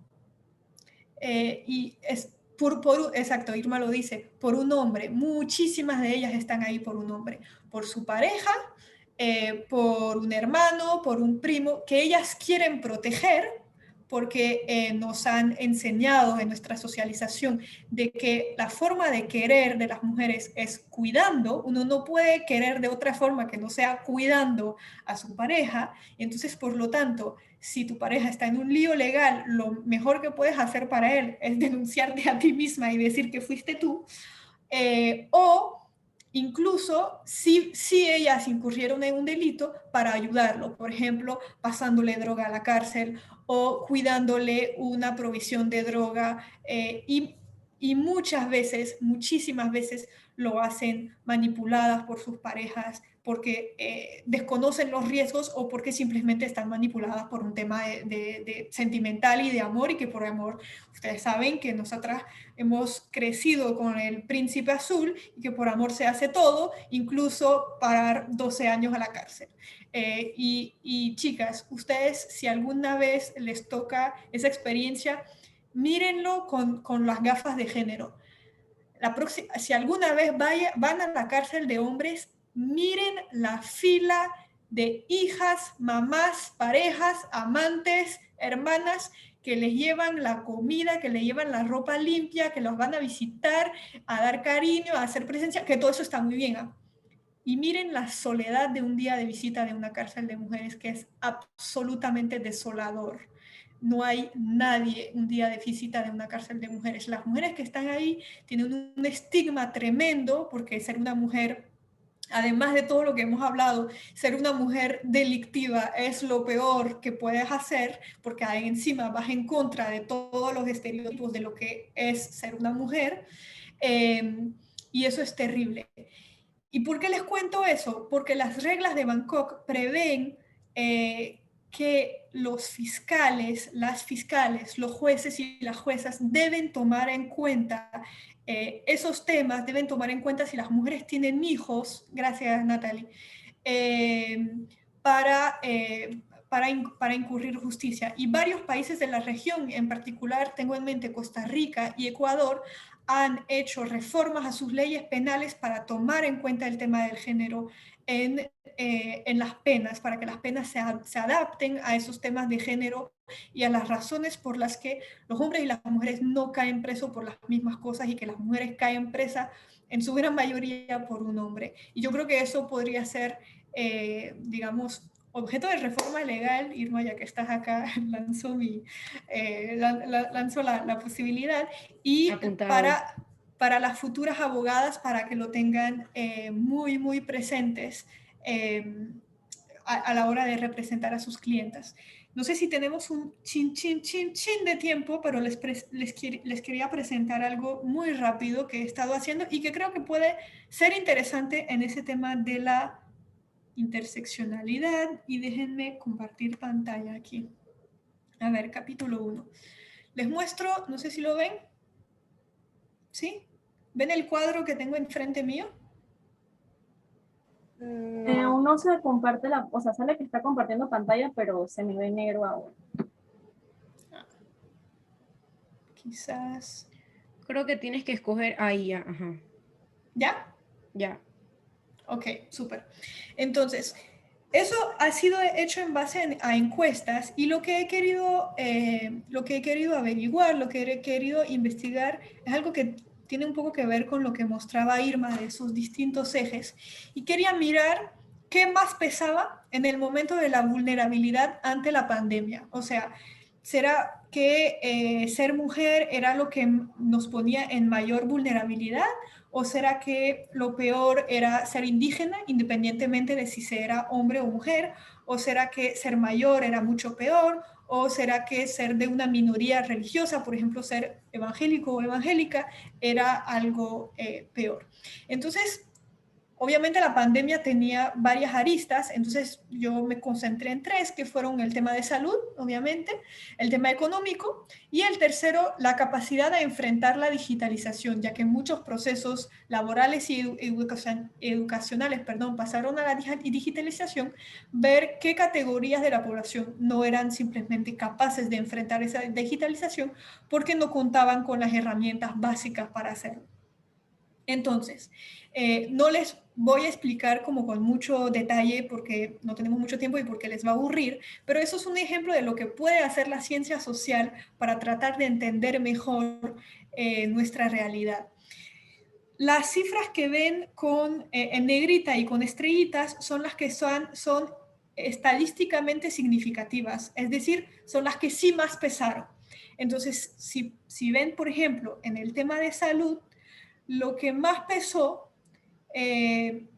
y exploré simplemente 4 cosas: el tener acceso a agua potable, el tener acceso a un alcantarillado, el tener acceso a un sistema de salud privado y el haber sido alguna vez en su vida discriminado por una razón de salud o discriminada por una razón de salud. Lo que más pesaba en ese caso no era el ser mujer. Independiente de si se era hombre o mujer, lo que te ponía en una peor situación en cuanto a tu salud era el ser indígena y era el ser pobre. El ser indígena, por ejemplo, te daba, comparado con alguien que no lo era, tenías 0.3 veces menos posibilidad de tener un sistema de salud privado en comparación con un referencial que sería de 1, ¿verdad? Entonces, ahí se ve muy claramente que, por ejemplo, en ese caso del tema de la vulnerabilidad sobre nuestra salud, el tema de ser mujer no era lo que más pesaba. Pero ahora si pasamos al tema económico, de la vulnerabilidad ante la pandemia desde un punto de vista de las medidas económicas, y ahí tomé 2 variables, que era ser dependiente económicamente de otra persona y tener capacidad de ahorro. Y ahí pueden ver que ser mujer pesaba muchísimo. Si uno es mujer, independientemente de tu religión, de tu raza, de tu color de piel, de dónde vivas, de si eres pobre o no, tienes 4.2 veces más posibilidad de ser dependiente económicamente de otra persona.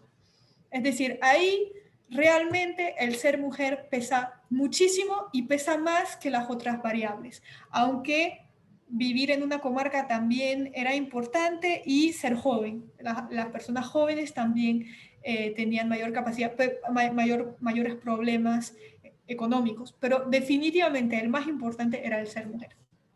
Y ahí ya empiezan a ver por qué digamos, el enfoque interseccional es interesante cuando uno va a hacer estudios de ciencias sociales, que no necesariamente siempre el tema de ser mujer va a ser el más interesante, ni el tema del ser indígena te va a explicar más cosas, ni el tema de ser pobre siempre te va a explicar cosas, pero hay que tomarlos todos para tratar de entender cuáles son los que más pesan sobre los distintos aspectos. Por ejemplo, las personas evangélicas, por dar un ejemplo, eso no tenía mayor impacto sobre su acceso al agua potable o sobre su capacidad de ahorro, pero sobre el hecho de haber sido discriminado por una condición de salud, sí, muchísimo. Por alguna razón, las personas evangélicas viven mayores discriminación de salud. Eso, bueno, no les quiero dar mucho detalle, pero probablemente es porque viven muchas discriminaciones distintas, porque son personas que justamente están en el cruce de mucha interseccionalidad, suelen ser más mujeres y suelen ser más indígenas. Y en cuanto a la capacidad de enfrentar la digitalización, ahí ven que las personas que, digamos, lo tenían peor eran las personas pobres, que si ven comparado con una referencia de 1, las personas pobres su posibilidad de tener una computadora o un celular con contrato, wifi en su casa, televisor o electricidad, era cerca a 0.07, 0.03, o sea, realmente era muy, muy lejano. Entonces, cuando decimos de que la educación no para, tenemos que seguir, los Zoom y tal, nos olvidamos de que estamos en una burbuja y que hay algunas personas en nuestro país de que están a kilómetros y kilómetros de esta realidad y que ni siquiera ver las clases por Ser TV era una posibilidad. Entonces lo de ser pobre pesaba mucho y lo de residir en una comarca también pesaba mucho porque muchas de las personas que residen en comarca no tienen electricidad o no tienen televisor y por lo tanto es imposible poder enfrentar la digitalización. Y ahí ven la capacidad de enfrentar la digitalización para las mujeres. Digo, por supuesto que si eres una mujer pobre sí te va a pesar, pero no es por ser mujer, es por ser pobre. Entonces ahí es donde ven nuevamente los distintos ejes de discriminación y de opresión que pesan de forma distinta y que es muy importante tomar en cuenta al momento de hacer investigaciones. Aprovecho ese momento para decir que en el CIEP siempre estamos buscando pasantes o tesistas, así que si les interesa hacer investigaciones con nosotros de ese tipo y de otros, que tocamos muchos temas distintos, pues están siempre muy bienvenidos y bienvenidas para mandar currículum. Incluso estamos siempre buscando personas para dirigir tesis si tienen interés, así que eso. Está dicho y no me quiero extender mucho más, agradecerles nuevamente y escuchar sus preguntas y sus comentarios.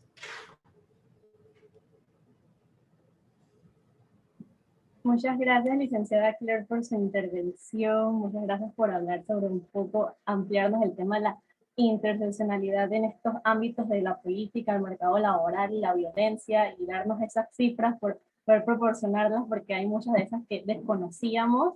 Y bueno, para continuar con el programa, vamos a abrir el espacio de intervención. Si tienen alguna pregunta, se la pueden hacer llegar tanto a la licenciada Claire como a la licenciada Irma. Abran su micrófono o su cámara para preguntar.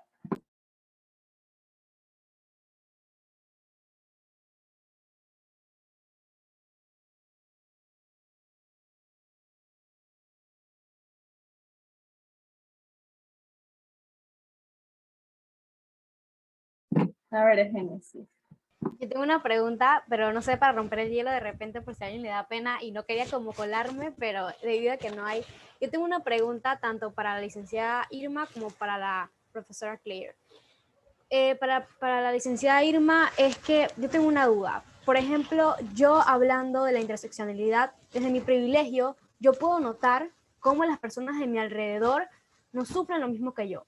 Pero me ha tocado al hablar y exponer este tema a mis amigos, a mis compañeros, decir que no es como que lo estoy inventando, pero que yo no tengo la legitimidad de hablar sobre el tema porque yo vivo en una burbuja.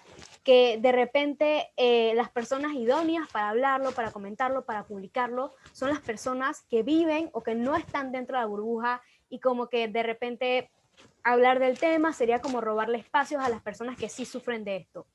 Entonces no sé qué medidas hay para tocar eso. Yo siento que todas las personas debemos interesarnos y las personas para hablarlos deberían ser las personas que están privilegiadas. Pero ¿qué hacemos con este pensamiento de que solo las personas que sufren pueden hablar de este tipo de temas?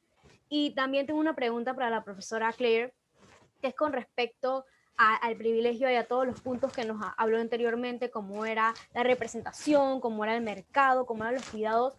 Desde la política, ¿qué podemos hacer para contrarrestar todo esto? Si ya las cifras duelen y hablan por sí solas, ¿qué podemos hacer?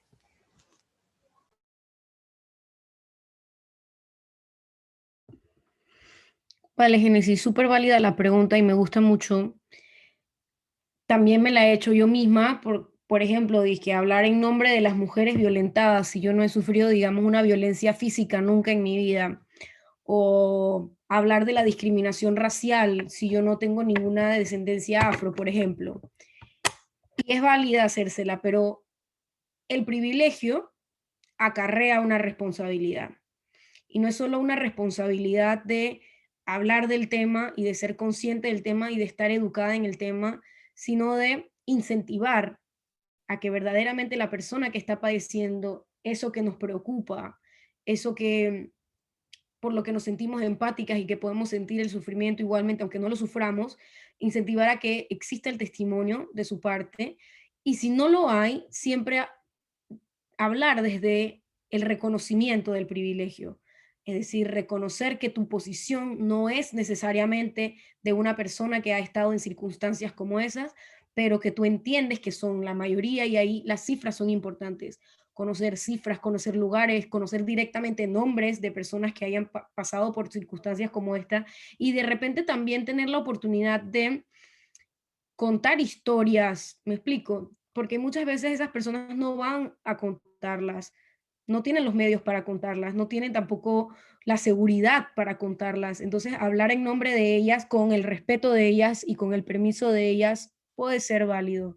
Yo siempre me lo pregunto, como por ejemplo, y aquí hablando en confianza, salen los proyectos de ley con la firma de Juan Diego, proyectos que, digamos, yo he trabajado, que he investigado yo, que nacieron de mis ideas, y pensar de que, ay, él no los debe presentar porque él es un varón, o él no los debe presentar porque es mejor si yo lo hubiera presentado y si yo lo hubiera hablado, porque yo soy mujer y él no sabe, él nunca menstruó en su vida y por eso él no debe presentar este proyecto de ley. Obviamente lo pienso y obviamente se lo digo, pero lo que tenemos que entender es que ese poder que tiene él, por ejemplo, ese privilegio que tiene él, acarrea una responsabilidad, y también hay que darle uso y hay que aprovecharlo, ¿no? Entonces, que se pele la cara.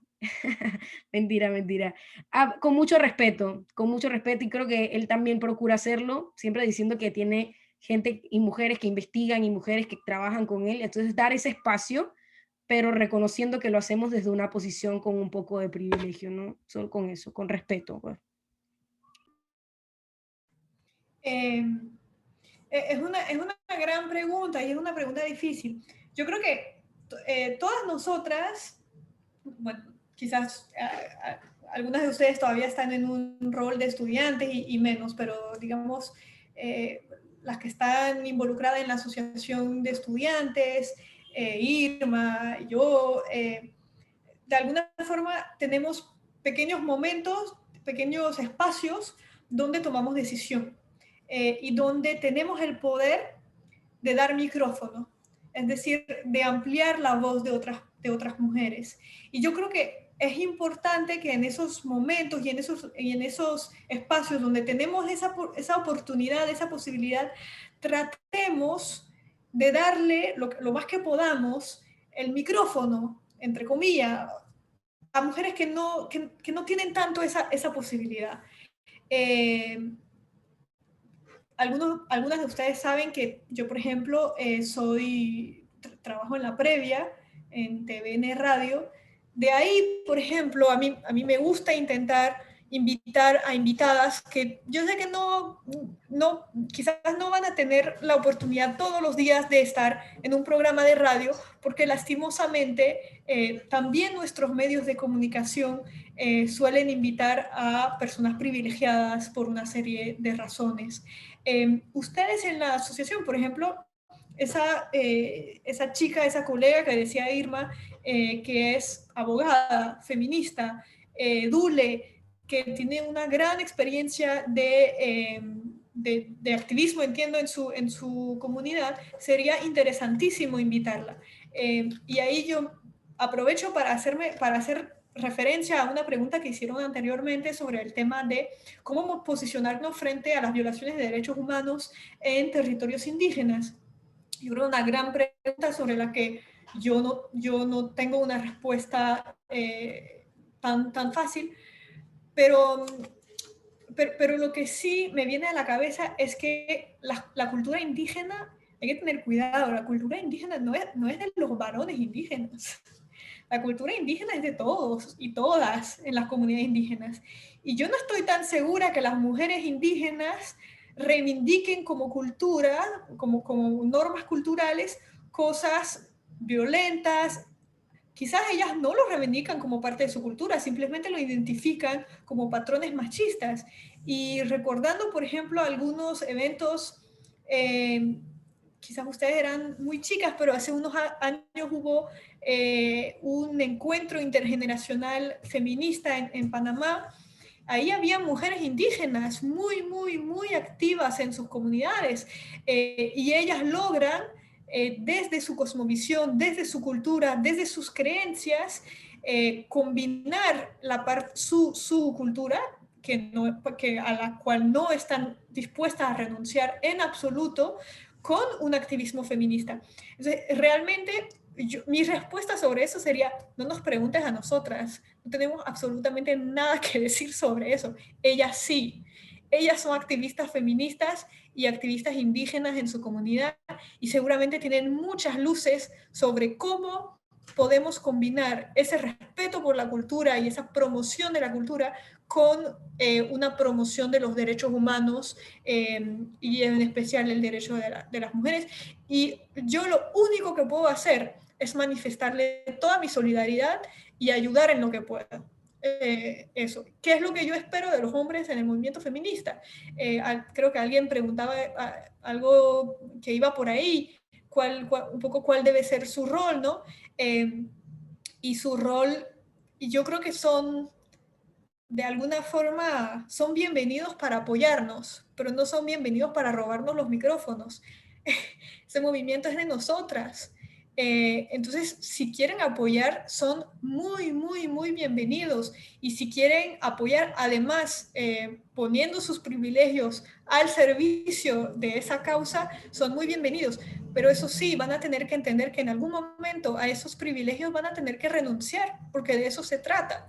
Y asimismo, como nosotras, tenemos que entender que yo tengo que renunciar a mis privilegios de mujer blanca y tengo que renunciar a mis privilegios de mujer sin discapacidad y a mis privilegios de mujer heterosexual, etcétera, etcétera, etcétera. Entonces, un poco por ahí va. Sobre la pregunta de Génesis, que es una pregunta muy bonita, ¿qué hacer? Sin hacer referencias políticas demasiado osadas, pero ¿qué hacer? Yo creo que lo que están haciendo hoy es un gran ejercicio. Yo creo que hay que conversar. Es muy importante reconocerse dentro de esa identidad feminista, que a mí me parece impresionante. Cada vez más las chicas jóvenes se reconocen como feministas, cosas que para nosotras era casi que un tabú y una palabra grosera, y cada vez más se reconocen en esa palabra. Así que eso es importante. Y luego hay que pasar de esa conversación a la organización. Y ahí yo difiero quizás un poco de muchas mujeres del movimiento feminista, pero yo sí creo que hay que organizarse. Estar en Twitter no es suficiente. Es importante, pero no es suficiente. Y organizarse puede tener muchas formas distintas. Hay feministas que van a marchar, hay feministas que van a organizar asociaciones donde van a sensibilizar, hay mujeres que van a postularse, necesitamos mujeres que se postulen, necesitamos para cambiar eso de que tengamos menos de 20% de mujeres en la asamblea, necesitamos mujeres que se postulen masivamente y votar para ellas, y obviamente mujeres con esa sensibilidad de género, que entienden esos temas y que vayan ahí para hacer políticas públicas a favor de las mujeres. Y eso también, hace algunos años decirlo era una palabra sucia, porque toda la política era algo horrible y tal, pero es que yo no conozco otra forma de cambiar las políticas públicas que poniendo leyes en la Asamblea Nacional y que se voten. Entonces yo creo que ese es el camino. Y otra cosa, porque a veces queremos correr antes de caminar, y eso es muy común en nuestra juventud y quizás especialmente en Panamá.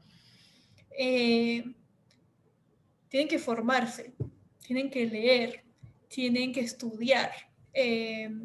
Ustedes, y perdón por insistir sobre el tema porque va a parecer grosero, pero ustedes no son la primera generación de feministas al llegar ni a este país ni al mundo.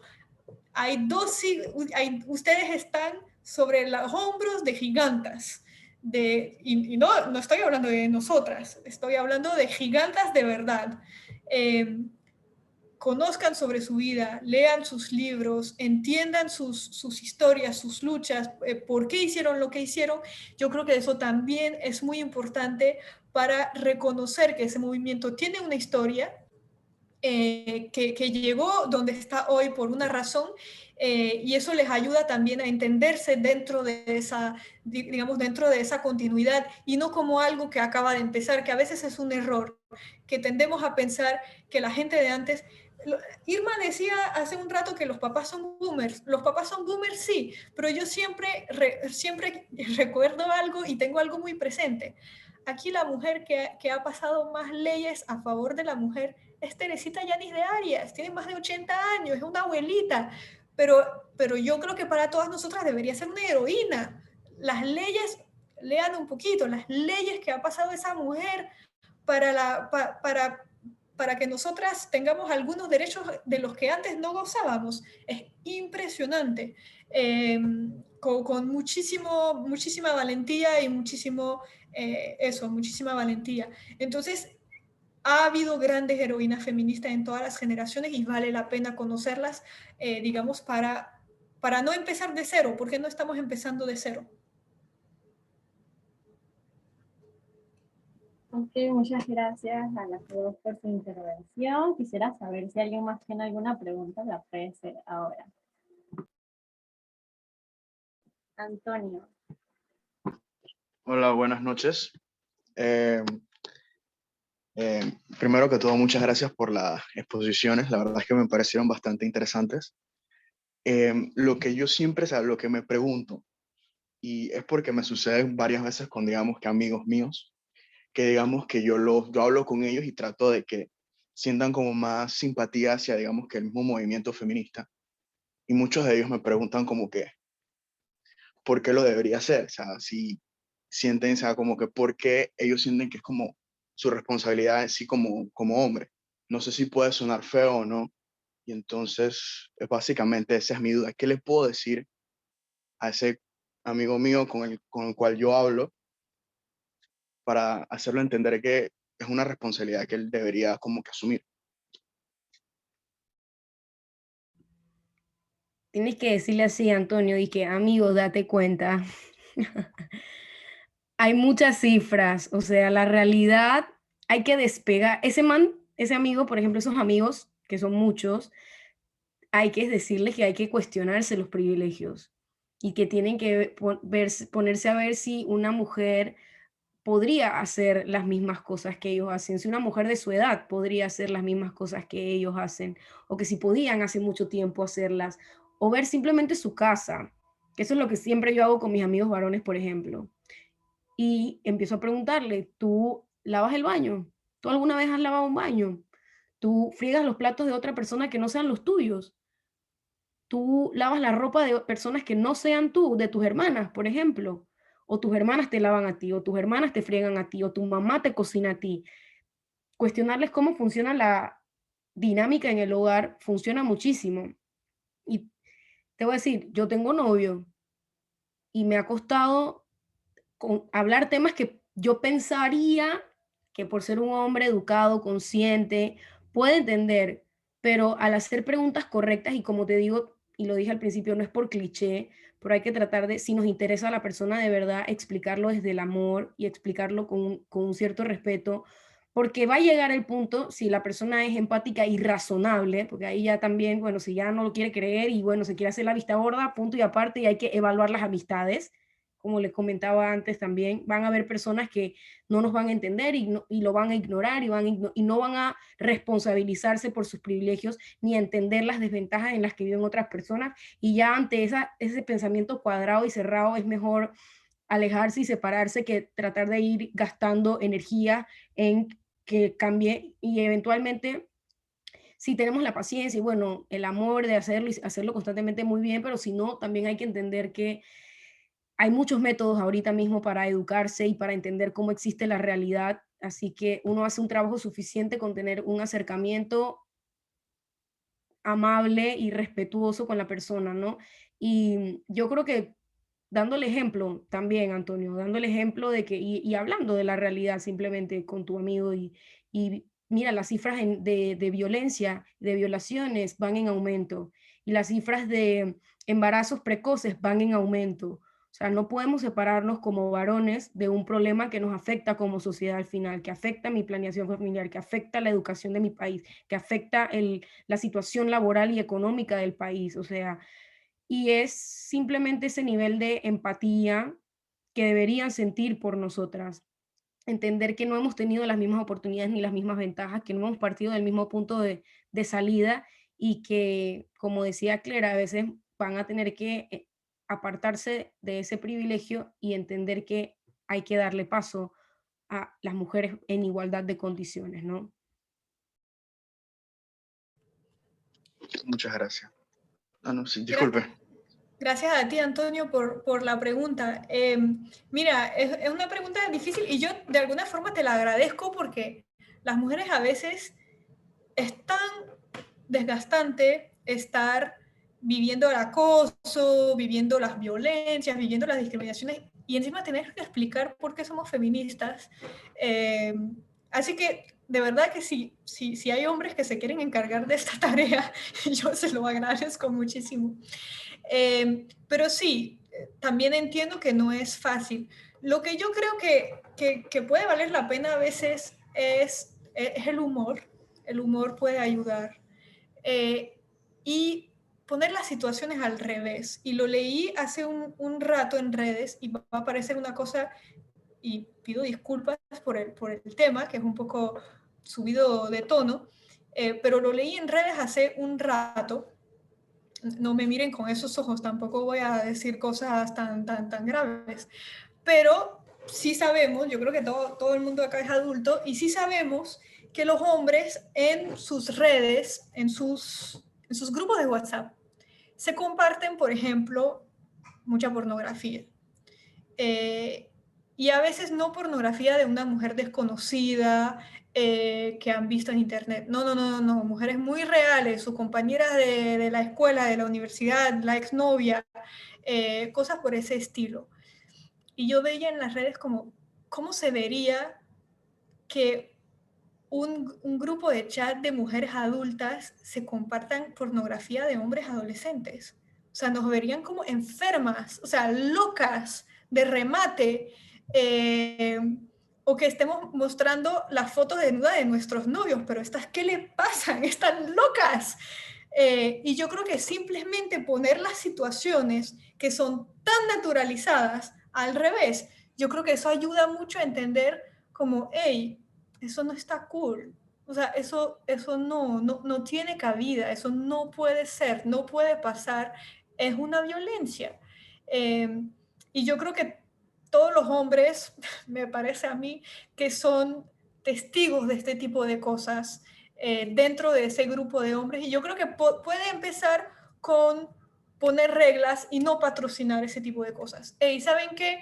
En ese grupo, si siguen pasando este tipo de videos, ese tipo de cosas, y sobre todo si son de personas conocidas, yo diría que también desconocidas, pero sobre todo de mujeres que conocemos, yo me salgo.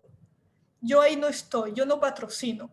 Y yo creo que si más hombres se atrevieran un poco a plantarse frente a sus amigos y decir, por ejemplo, ese tipo de cosas, yo no estoy ahí, eso no está cool, pues yo creo que eso ya cambiaría. Lo mismo con reflexiones machistas en las redes. Yo no te patrocino esto. O sea, yo eso no te lo patrocino. Claro, el humor, con amor, como decía Irma, todo. Pero yo creo que hay momentos donde hay que pararse. Si una amiga mía o un amigo mío blanco hace una broma racista, yo le voy a decir, no, pero espérate, hasta ahí. O sea, eso yo no veo la gracia. Y entonces pero de alguna forma sobre algunos temas, uno, por ejemplo, o sea, las bromas racistas están muy claro de que están fuera de lugar. Las bromas sobre personas con discapacidad a nadie sano de mente se le ocurriría. Las bromas sobre, qué sé yo, bueno, hay gente que hace bromas sobre indígenas, pero está como muy pasado. Bueno, yo creo que es tiempo que hacer bromas sobre las mujeres sea lo mismo. Eso no da risa. Y eso sí, yo debo decir que soy bastante crítica con el argumento de todos tenemos hermanas, mamás, hijas, porque al final, pues, nosotras merecemos respeto no por ser hijas y mamás y hermanas, o sea, merecemos respeto de por sí. Pero, hey, si eso ayuda a entender, pues eventualmente se puede usar como último recurso, pero no es como mi argumento favorito porque realmente no es por eso que yo creo que nos tienen que respetar, nos tienen que respetar como personas. Muchas Sí, sí. gracias, licenciada Claire y Irma. Bueno, ya casi para terminar, voy a darle el espacio al vicepresidente Luis Espadafora, que va a estar dándonos unas palabras. Hola, buenas noches. Un gusto de tener a Irma, que también fue vicepresidenta de AEUSMA, en esta llamada. Estamos muy felices de tenerlo aquí, a la profesora Claire. Mucho gusto. Estamos en nombre de AEUSMA. Le queremos dar las gracias por su participación, no solamente a ustedes, sino a todas las personas que han asistido a lo largo de esta semana en las diferentes actividades que hemos tenido. Y la verdad es que me gustó mucho el tema de ustedes porque en lo personal, yo nací con una mamá soltera.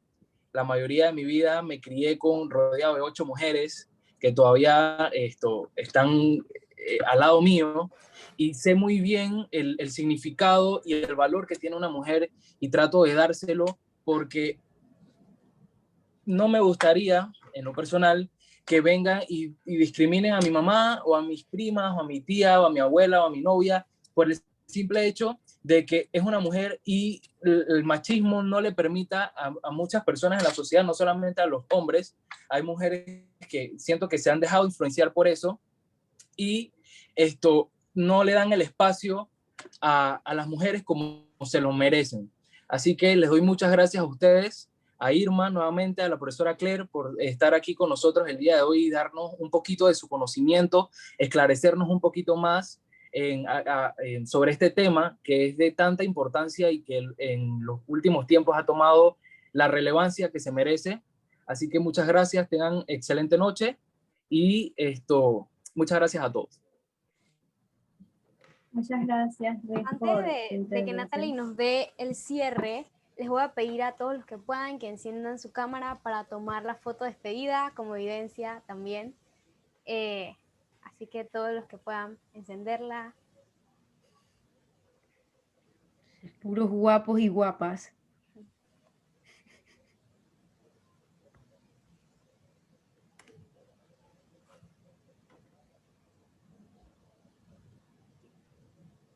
Creo que ya.